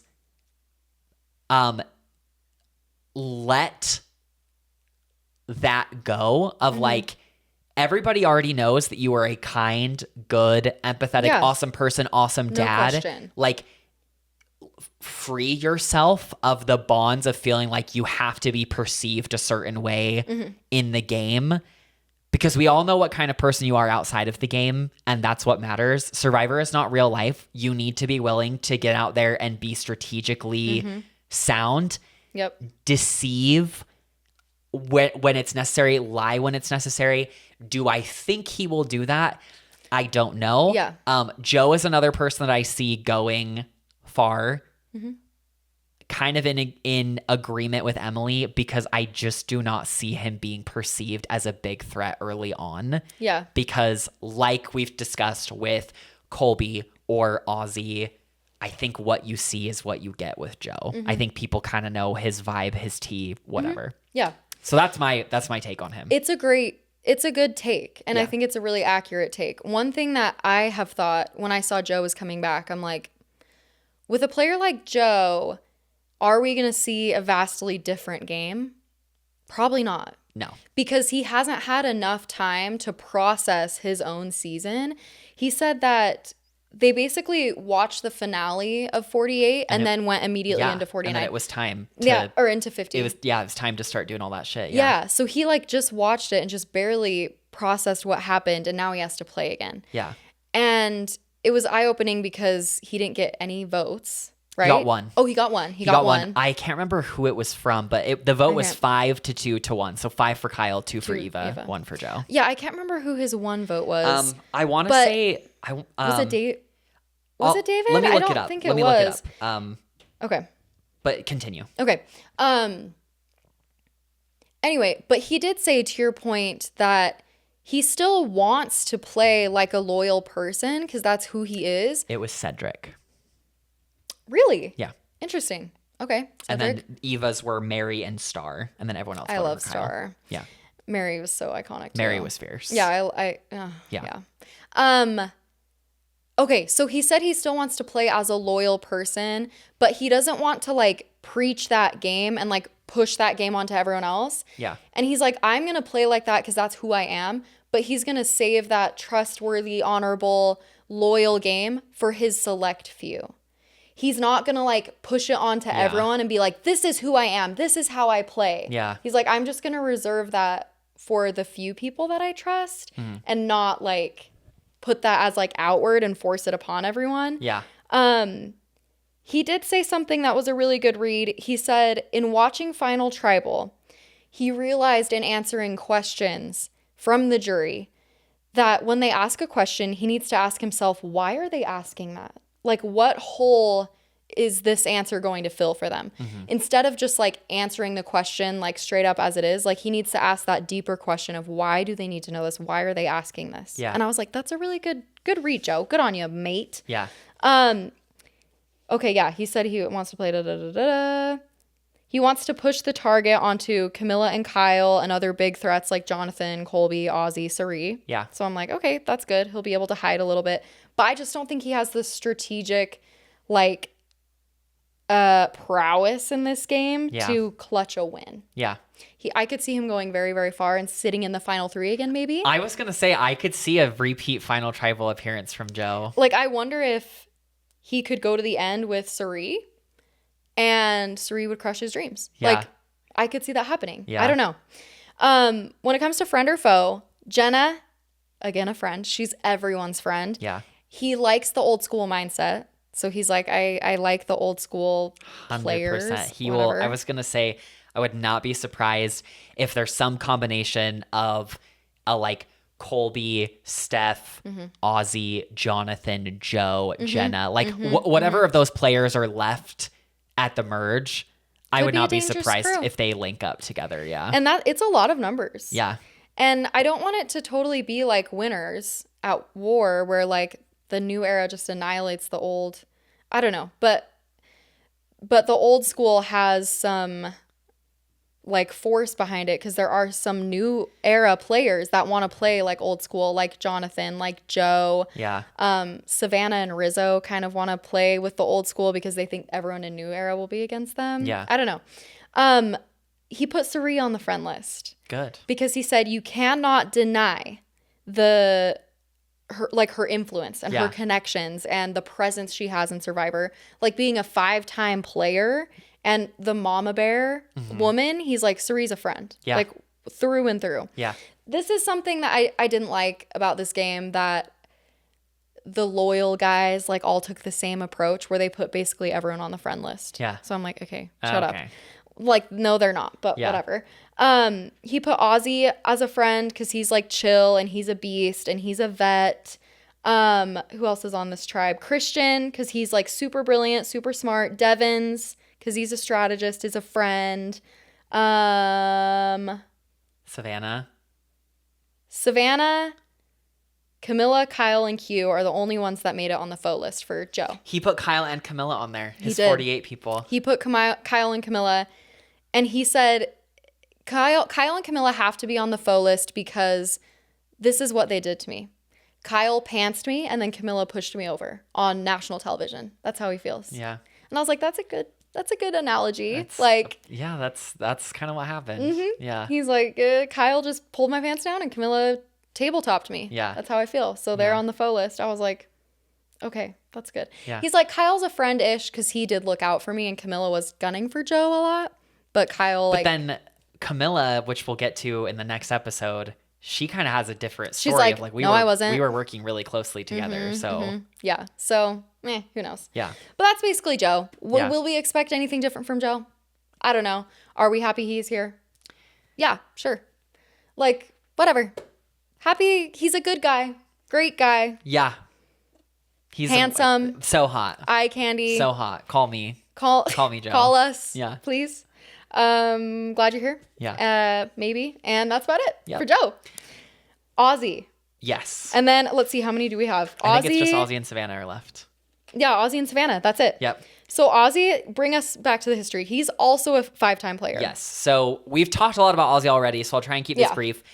This is also his 5th time playing. He played on, his first season was season 13 Cook Islands. He got 2nd place, lost by 1 jury vote, and tied the record for all-time immunity wins with 5. So icon. Crazy first season. If it would have been a final 2, because Cook Islands is the first time they did a final 3. If it would have been a final 2, he would have won. Because I'm confident that he would have won the final 3 immunity, voted out Yul, and he would have won.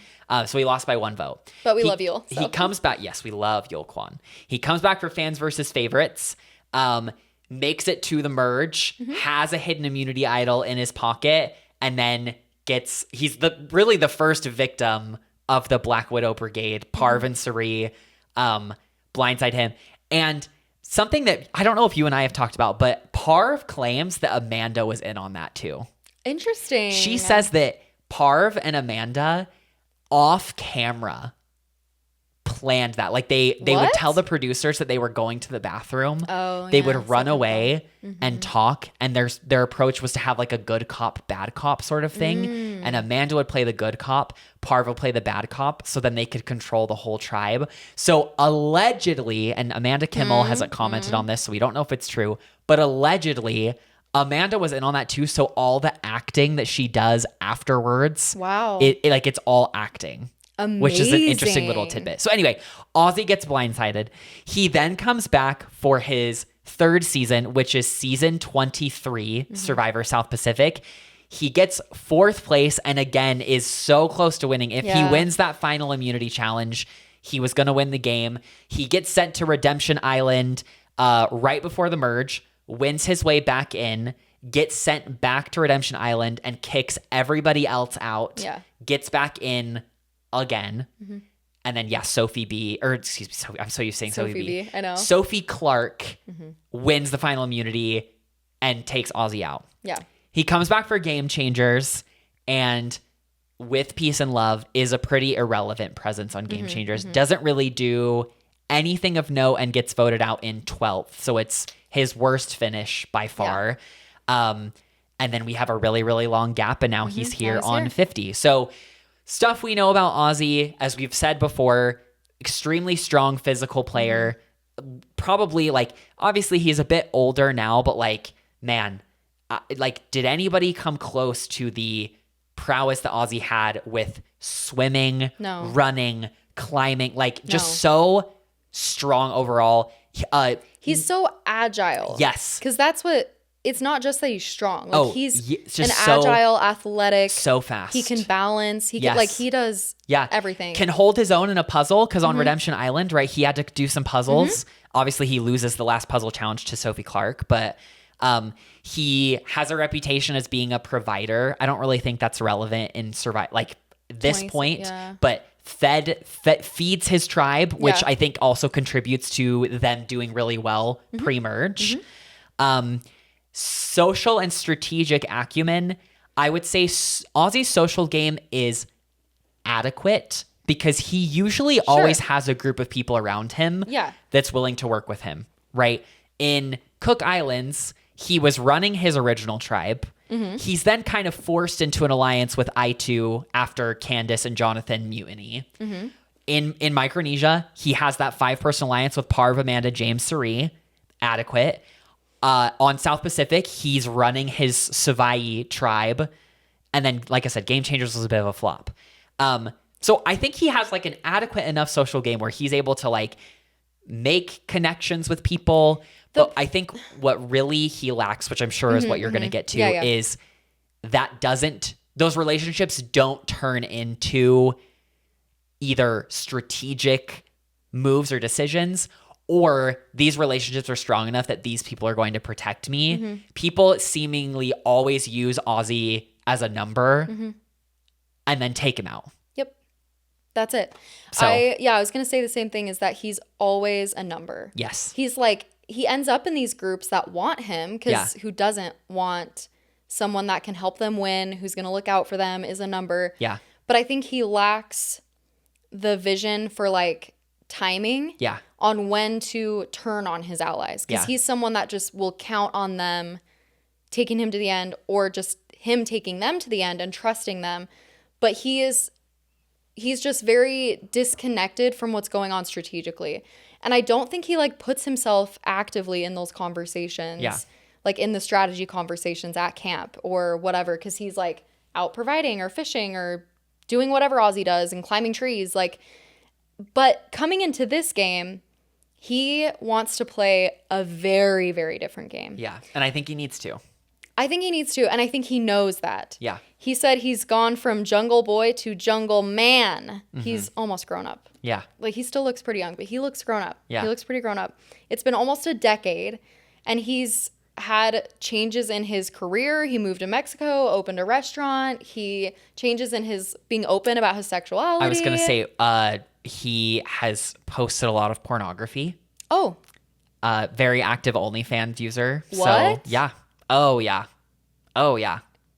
Wow, that is shocking to me. Oh, really? Yeah, I didn't know that. That's hilarious. That. Yeah, Ozzy. No, yeah, I didn't know that. Ozzy's, That's crazy. He's been open about a lot of things. Oh, good for him. Yeah. Oh, dear. Yeah. Very open. Yeah, very open. and good for very him. Free. Good for him. Yeah. No shame there. No shame there. Do your thing. That's great. Yeah. Yeah, I can't yuck someone's yum. Yeah. You know? Yeah. Good for Ozzy. Yep. He feels like a new person completely. And he talks a lot in this interview about how Ozzy was like a character that he created in his head and that he wanted to play out on TV, but wasn't totally his authentic self. Yeah. And this game, he just wants to play as Oscar. Like, he wants to play as himself. Okay. And a more authentic, mature version of himself. I like what I'm hearing. Yeah. He said that he's been very, very actively trying to mature and reflect and grow and change. Which is good, because something else that I was going to add is, I think, not so much in Game Changers, but I think his Achilles heel in all three of his first seasons is that he can be really arrogant. Like, very my way or the highway. Yeah. I'm awesome. You're going to do what I tell you to do. And I'm not saying that he's not great challenge performance like we've talked about before, but like, I think that was his blind spot every single time, is that he just kind of saw himself as like infallible and unable to fail. And it led, all three times to people either not crowning him or getting him out. So. And I think, that also speaks to where his social game just lacked. Yeah. Like, he never saw the need to turn on allies or to, like, be so involved strategically, because he's like, I got this. Yeah. Like, duh. I'm Ozzy. Yeah. So I love that he's a completely different, well, I shouldn't say completely different, but he's a more mature, changed, in tune, authentic version of Oscar, of himself. Yeah. And he said he doesn't want to go into this game and be like, everyone, I've changed, I'm different. Like, that ex-boyfriend that's like, I promise I've changed. Like, you can trust me now. Yeah. But he just wants to, he doesn't even feel a need to like prove that to people. He just wants to be himself. Yeah. And he doesn't want to like try and provide and go fishing and do all of this crap for everyone. He just wants to like get to know people. He wants to share his story. He wants to play such a heavy social game. Yeah. Which I think might take everyone back. Like, what? Like, who is this person? This isn't the Ozzy that we know. But that's exactly what he needs to do if he wants a shot in this game. Yeah. Which is great. Yeah. So, I don't know. Yeah. We'll have to see. I don't think for what I'm hearing sounds like a good change of pace for him. Excellent change of pace. Hope that he can execute. Ozzy winning 50 would be a crazy plot twist that I wouldn't necessarily be upset about. Just because if he wins, that means that he gave us something different, which is all I can ask from Ozzy at this point. I would be shocked at an Ozzy win. Oh, gagged. Yeah, I wouldn't be like upset. Yeah. But I would be shocked. Yeah. And there are so many others I would rather see win. But like if he were to pull it out, good for him. Yep. He's a 5-time player, an icon. He's like such a staple in Survivor history. Yeah. He belongs on 50. Good for him. Whatever. Friend or foe, shall we? Let's hear it. Jenna, friend. Good vibes. Cirie, friend. Good. He put Cirie as friend, and she was like, I think Ozzy's going to hate me. Yeah. He said, I hope that she's willing to be my best friend in this game. Okay. Best friend in this game. He said that between the two of them, they'll have a perfect balance of skills. Yes. Where he wants to play a social game, and she can help like coach him and facilitate that. And then he can cover them on like a lot of the physical front of things. So I think that's great. They might need each other. Christian, he put friend with a big star. He's such a good guy. You can be straight up with him. He's smart. And he's just such a good asset to have around. Devens, he said, ugh, he's so annoying. I think, yeah, if I'm changing my tune. If this tribe loses a challenge pre-merge, I think Devens is toast. Devens might go. I literally wrote, ugh, like UGH underlined. He's so annoying. But then he like kind of backpedals a little bit because he's like, okay, maybe that was rude. And he's like, Devens is just a goofball, and I feel like we're going to be enemies. Okay. So I'm like, okay, slay. Get it, Ozzy. Like, be yourself. Who else is on there? Joe, Savannah. Oh, wait.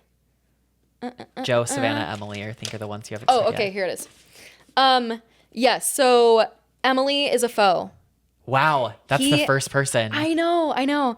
And he's like, I just feel like she won't like me, and I feel like we don't have enough in common. Because she's like more nerdy, but she's not the most warm. Because like Christian is a super warm nerd. She's not a really warm nerd. I feel like she won't like me. Yeah. But Emily did say in her pregame press that she's been reading a lot of Brandon Sanderson books, and they have like a library there that you can like read and then put books back, and she's like, I've been just reading that and seeing if anyone else will pick it up. Ozzy notices that Emily's reading just Brandon Sanderson, and he's like, I'm hoping that's what we can connect over. So oh my God, isn't that interesting? I'm so gagged by that. I know. Alysha, that's all I'm reading too. Oh really? Oh yeah. Have we talked Brandon Sanderson at all? No. Okay. And I haven't read a lot of Brandon Sanderson books, but this year I want to finish reading, like I want to go through Harry Potter because I started reading them in junior high and I only got to book 4, 5, and then I didn't finish it because then in high school I was in like the honors English and had a lot of reading and homework and soccer, so I never finished them. So I'm like reading through Harry Potter again. I'm on book 3. Okay. And then I want to read The Sunrise on the Reaping. Okay. And then I want to dig into Brandon Sanderson because I hear he's just like, it's incredible. Amazing. Where should I start? There's a couple places that you can start. If you want to start, I think the most common starting point is with the original Mistborn trilogy. Okay. Yeah, that's what I had on there. You could also start with his debut novel, which is Elantris. I think that's also an okay starting point. If you want to do like a standalone book where it's not connected to anything else overtly, you could also start with something like Warbreaker or Tress of the Emerald Sea. Okay. But the thing with Brandon Sanderson's Cosmere books is that the easiest, I think the example that makes the most sense to a lot of people is kind of like how all the movies in the Marvel Cinematic Universe are tangentially connected and come together sometimes. That's how the Cosmere books are, where they're like that. Fairly independent stories, but sometimes characters from one series or novel will show up in another one. Events in this one will impact this one. And it seems to be building towards some kind of big Avengers kind of moment. Okay. But I've read a lot of Brandon Sanderson, so we can talk about that whenever you want. Okay. Yeah. I love it. I'm excited. Yeah. Like I've heard nothing but good things. I've heard a lot about Mistborn. Yeah. And so that's where I was going to start. Well, and Apple just purchased the rights to the Cosmere to adapt them. So Brandon Sanderson, the project he's currently working on right now is he's writing Mistborn into a movie. That's what I thought. And they're working on adapting the Stormlight Archive series into That's also on my read. A TV show. And the Stormlight Archive is like Game of Thrones level complex fantasy with like gigantic cast, crazy world building. Like it'll be so good. How many books are there in the Stormlight Archive? There's 5 published. There's going to be 10 total when they're done. Oh my! And the 5th one came out at the end of 2024, and he's doing a gap. So I don't think the next book is expected until like 2030 something. Wow. I know. I'll be old when that series is finished. If you ever run into Emily and Ozzy, I know what to talk to them about. This is what you talk to them about. And they're going to be like, how do you know that? Yeah. You'll be like, well, yep. Have you heard of Queens of Ponderosa? Yep. Bitch? Yeah. That's how. Yep. And Ozzy clocks this about Emily and loves it. Yeah. So he's like, I hope... He puts her on the faux list because he feels like she won't like him. Okay. He's like, I feel like she's just not going to like me. But I noticed what she's reading. I can vibe with a little bit of nerd. So, like, maybe there can be something. Yeah.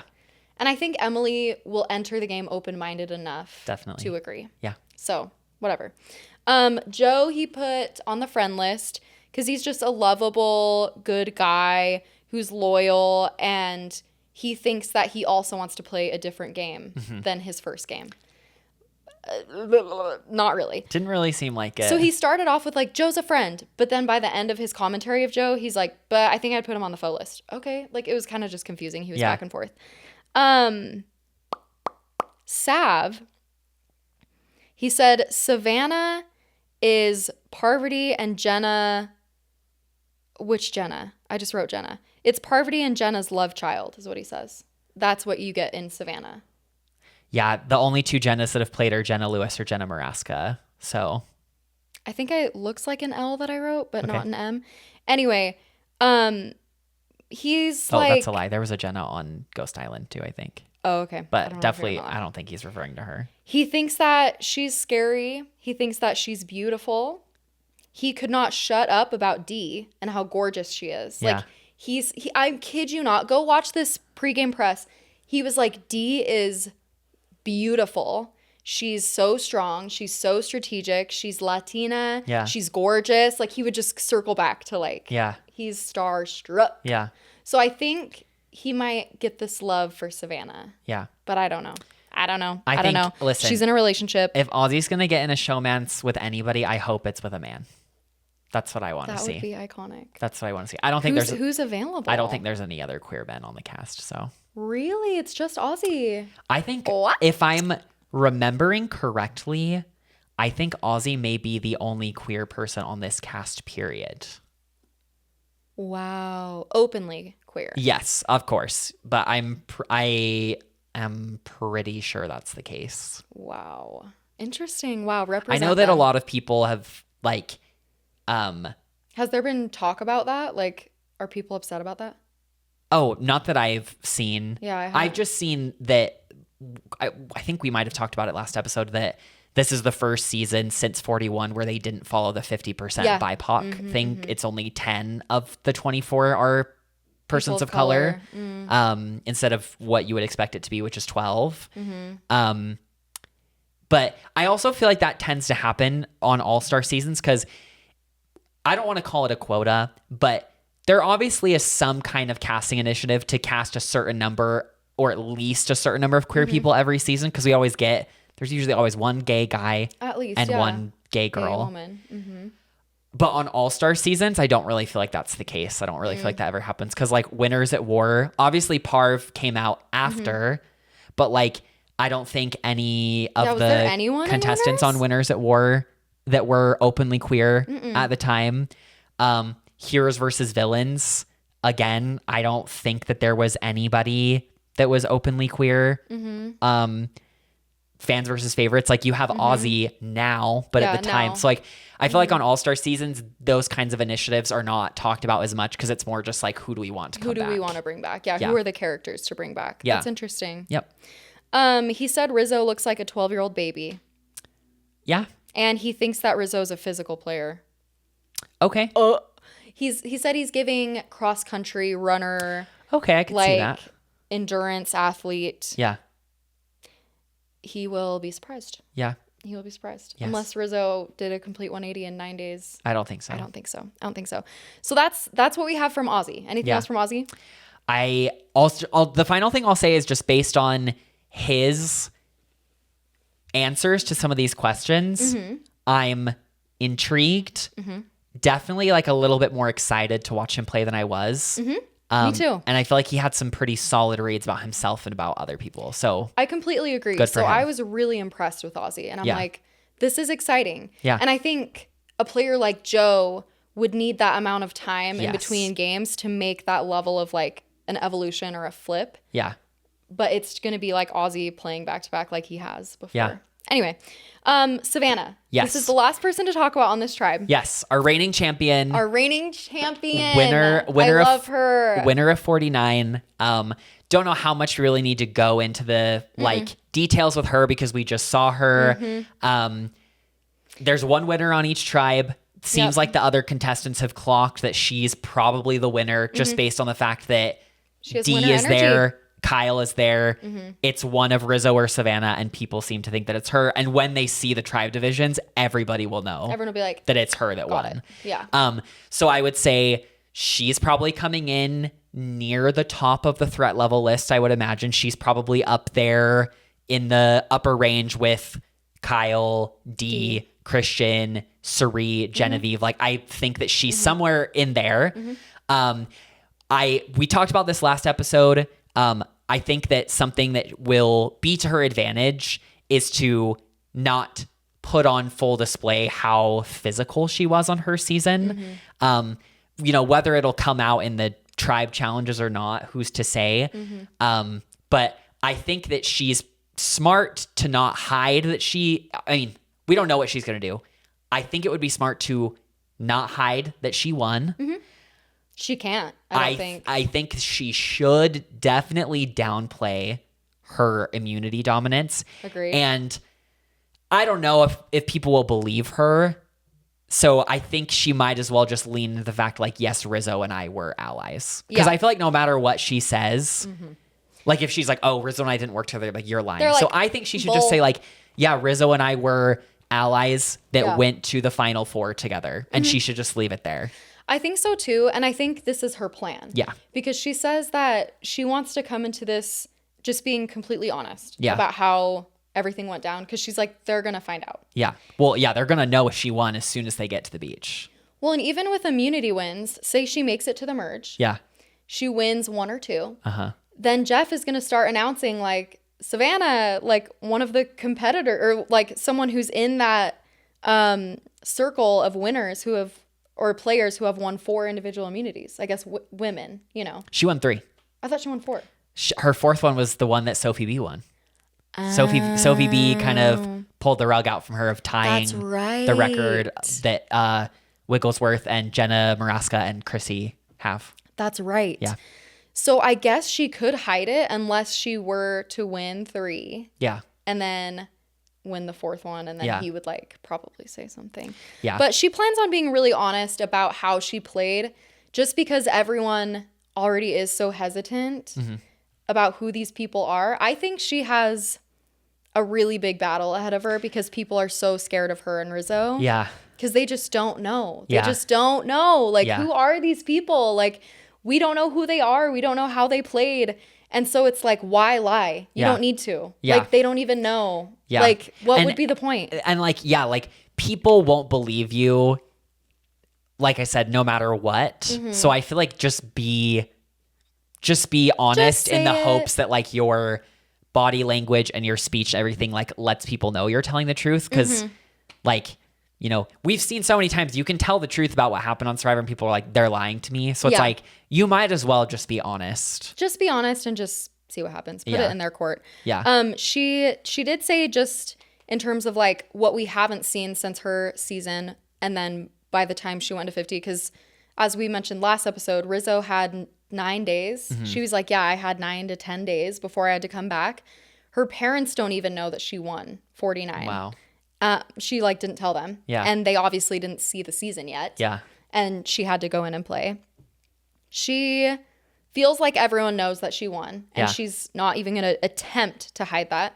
She heard people say that they compare her to like a Venus Parvati player, like more like Parv. And she's like, I don't feel like that at all. I'm like, huh. Yeah. Okay. I see where she's coming from because like if we're reducing Parv down to the fact that she flirted, because I feel like people overlook a lot of other things Parv did and just say like, oh, she flirts with everybody. I would agree, because Savannah didn't really do a lot of that. I think the fact, or I guess maybe why people may also think that she's giving Parv is Savannah has a good mix of like all three, like physical, social, and strategic, like Parv does. And Savannah is a very beautiful, confident, self-assured, blunt woman. And I would say all those things about Parv too. Like, I don't think Parv was ever afraid to speak her mind. She knew that she was pretty. She knew that she was smart, and she used that to her advantage. And Savannah did too, just in different ways. Yeah, like Savannah wasn't getting men to like thirst all over her, but like she still, you know, did everything. It was just a result of who she is. Yeah, exactly. So I think I said this when we were talking about 49, but so many people have been given like the new Parv label. And I feel like of everybody that's played Survivor since Parv did, at least US Survivor, because she also was on Australia, I really do think Savannah is the person that gives new Parv the most. And I think if she played the game single, as a single woman, she would certainly give Parv energy. But she still is like her own player. And her own person. But it's interesting to hear in pretty much everyone's pregame press how much they can sense her strength, and they can sense that she's a winner. And they can just get this vibe from her that it's like, she's a force to be reckoned with. And I love that she's not going to try and hide that. I think that's the smartest way to go into this.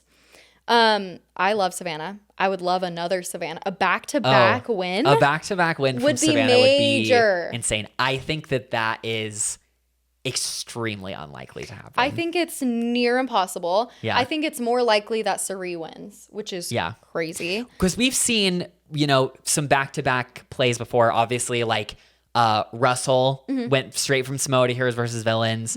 Rupert went from Pearl Islands to All Stars. Michaela and Zeke went from Millennials versus Gen X to Game Changers. Malcolm went from Philippines to Caramoan. So we've seen Taylor, like, I love you. Thank you. I love your brain. Steph did back-to-back Palau and into Guatemala. Yeah. So like we've seen people do it before, but to win one, come back and try to win again. Yeah, like I just absurd. Yeah, it would be so wild. Like, oh, and then I guess Amanda, China to Micronesia too. Like, and two of those people, Amanda and Russell, both made it to Final Tribal both times back to back. So it has been done before, but neither one of them won is what's different. And the game is now 26 days, and her threat level is going to be so high. Like, I think what makes it different is that, like, Russell was on Heroes versus Villains, but, like, it wasn't immediately clockable, like, how well he did. Whereas Savannah, they're like, there's two winners here. It's probably going to be 3 tries. Yeah, like, I just think it's super unlikely she wins again. Something we know about Savannah, and she says this in her interview, and she said this in 49, is that she does some of her best work when her back is against the wall. Yeah. And so this is like such a good strength to have, especially when you're in her position. Yeah. Where it's like, you're walking into this game with your back up against the wall. Yeah. You're basically duct taped to the wall, like, I'm a winner, please don't kill me. Yeah. And she's like, this is where I thrive. Yeah. So she might be okay. Yeah. She really, really might be okay. And especially on this tribe when she's with people like Cirie and Christian, who really, really need to be well insulated. Yeah. She could be okay going into the merge. Yeah. Who knows? Yeah. Yeah. Here's her friend or foe list, shall we? Let's hear it. Jenna, foe. Just kidding. She said friend. Yeah. She said she feels like a friend, but feels like she's not reciprocating. But she's like, maybe she will. I don't know. But she seems friendly and fun. Ozzy, she put on the friend list. She said she wants to be taken care of. And then I think he'll have a crush on her. Whatever. Cirie, she put on the foe list and said she needs to go day one. Ugh. Savannah. Which is so stupid of Savannah. Yeah. I mean, like, I understand it partially because it's like, yeah, like, you know what Cirie can do when you let her get her footing. But then, yeah, at the same time, it's like, Savannah, if you feel like you are a target, you need to, like, you should be advocating for Cirie to go deep with you. That's where Christian had the best read of like, hey, Cirie, Yeah. You're most afraid of going out. And maybe Savannah would be scared of Cirie taking her out, but it's like, would you rather get taken out on day 4 because you voted Cirie out on day 2? Or would you rather get voted out on day 19 because, you know, Cirie flipped on you or whatever, you know? Totally. Like, totally. You're going to make it farther with her they need next each to you. other. Yeah. Like, hopefully she can kind of wake up to that. I agree. I think they'll quickly realize that they need the Tony, like the lions stick together, winners at war. It's a By the way, pretty good strategy. I learned that you pronounce his last name Vlachos. It's not Vlachos. No. Wow. It's Vlachos. Okay. He did an interview with Johnny Fairplay and like their podcast or whatever. And they asked him like, how do you say your last name properly? And he's like, it's Vlachos, but I never correct people. Okay. So that makes me feel like an idiot. Didn't know that. Anyway, next we get to Christian, who Savannah put on the friend list. And she said, I love him. I loved him and Gabby. I loved how he took care of Gabby. And I want to be his Gabby. And I want his strategic mind. And I want us to like vibe. Devens, she said, should be a number 1 in this game. Okay. I mean, listen, Savannah has to work with whoever's available based on how the other members of her tribe are perceiving him. Hopefully she unhitches from that train. She could lie about her career again.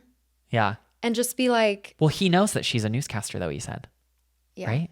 How does he know that? I don't know. That means that she must have said it. Yeah, that's somewhere. true. Because how else would he know? I don't know. That's true. She can't lie about her career. She needs to be straight up, and she will, she said. It's interesting that Rick knows what her career is. Yeah, how is that the case? He had to have heard it from someone somewhere. Like maybe like... I wonder if he like looked up spoilers for 49 or something. It has been talked about a lot that there is a lot of pre-gaming into this season. Yeah. And it's like, you can't totally That means that he's heard from the grapevine probably who won. That's the thing. These players are probably playing coy.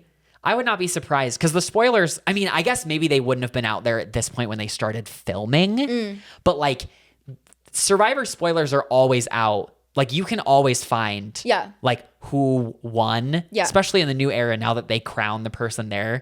You can always find out really early. And it was known that Savannah and Rizzo were on 50 before they'd even started cast 49. Like before 49 cast had been revealed publicly. Sure. Like we already knew it was them. So, and I wonder if in taking his notes, I wrote they were going to have a news reporter alliance.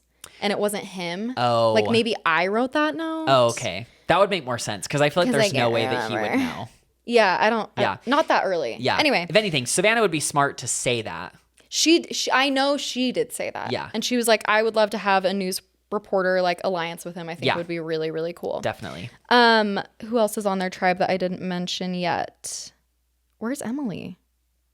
Emily is a foe. Okay. She put Emily on the foe list because she feels wary of all of the new era players. And she said this because she thinks the new era is all well connected with each other and 49 hasn't had that chance yet. So she's like, I think I'm going to need to ride with old school. So she threw Emily over there. And then who else do we have? I think that's it on this tribe, right? Oh no, Joe. She said Joe can be someone from the new era that is a friend just because he wants to play a trustworthy game. Yeah. And she wants to exploit that and use his trust. Her reads are pretty spot on. I would pretty think. Spot on. She's a smart girl. We know that. She's incredible. Like I love her. Here's my thing too, though, that I will say really quick about her. Why are all of the women foes, basically? Because the people she wanted to work with, she did put Jenna, whatever, everyone put Jenna, but it's Ozzy, Christian, Devens, and Joe.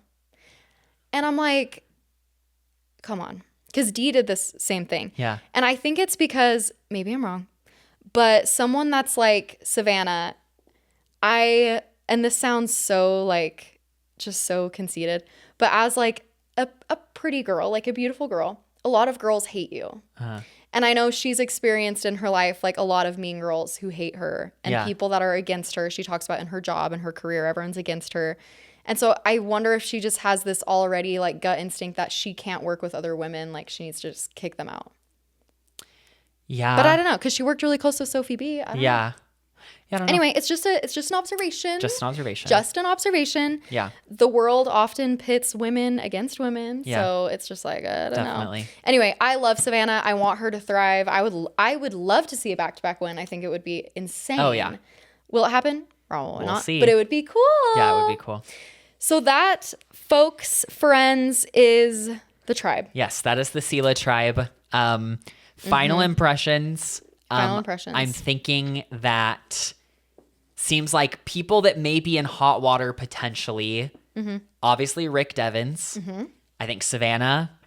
I think there's a chance that Christian and Cirie could also be in some hot water too. But, I think so. But less so. As far as people that are going to do really well on this tribe, I think Jenna Lewis is going to go far. Yes. I think Emily's going to do just fine. I think Emily's going to go far.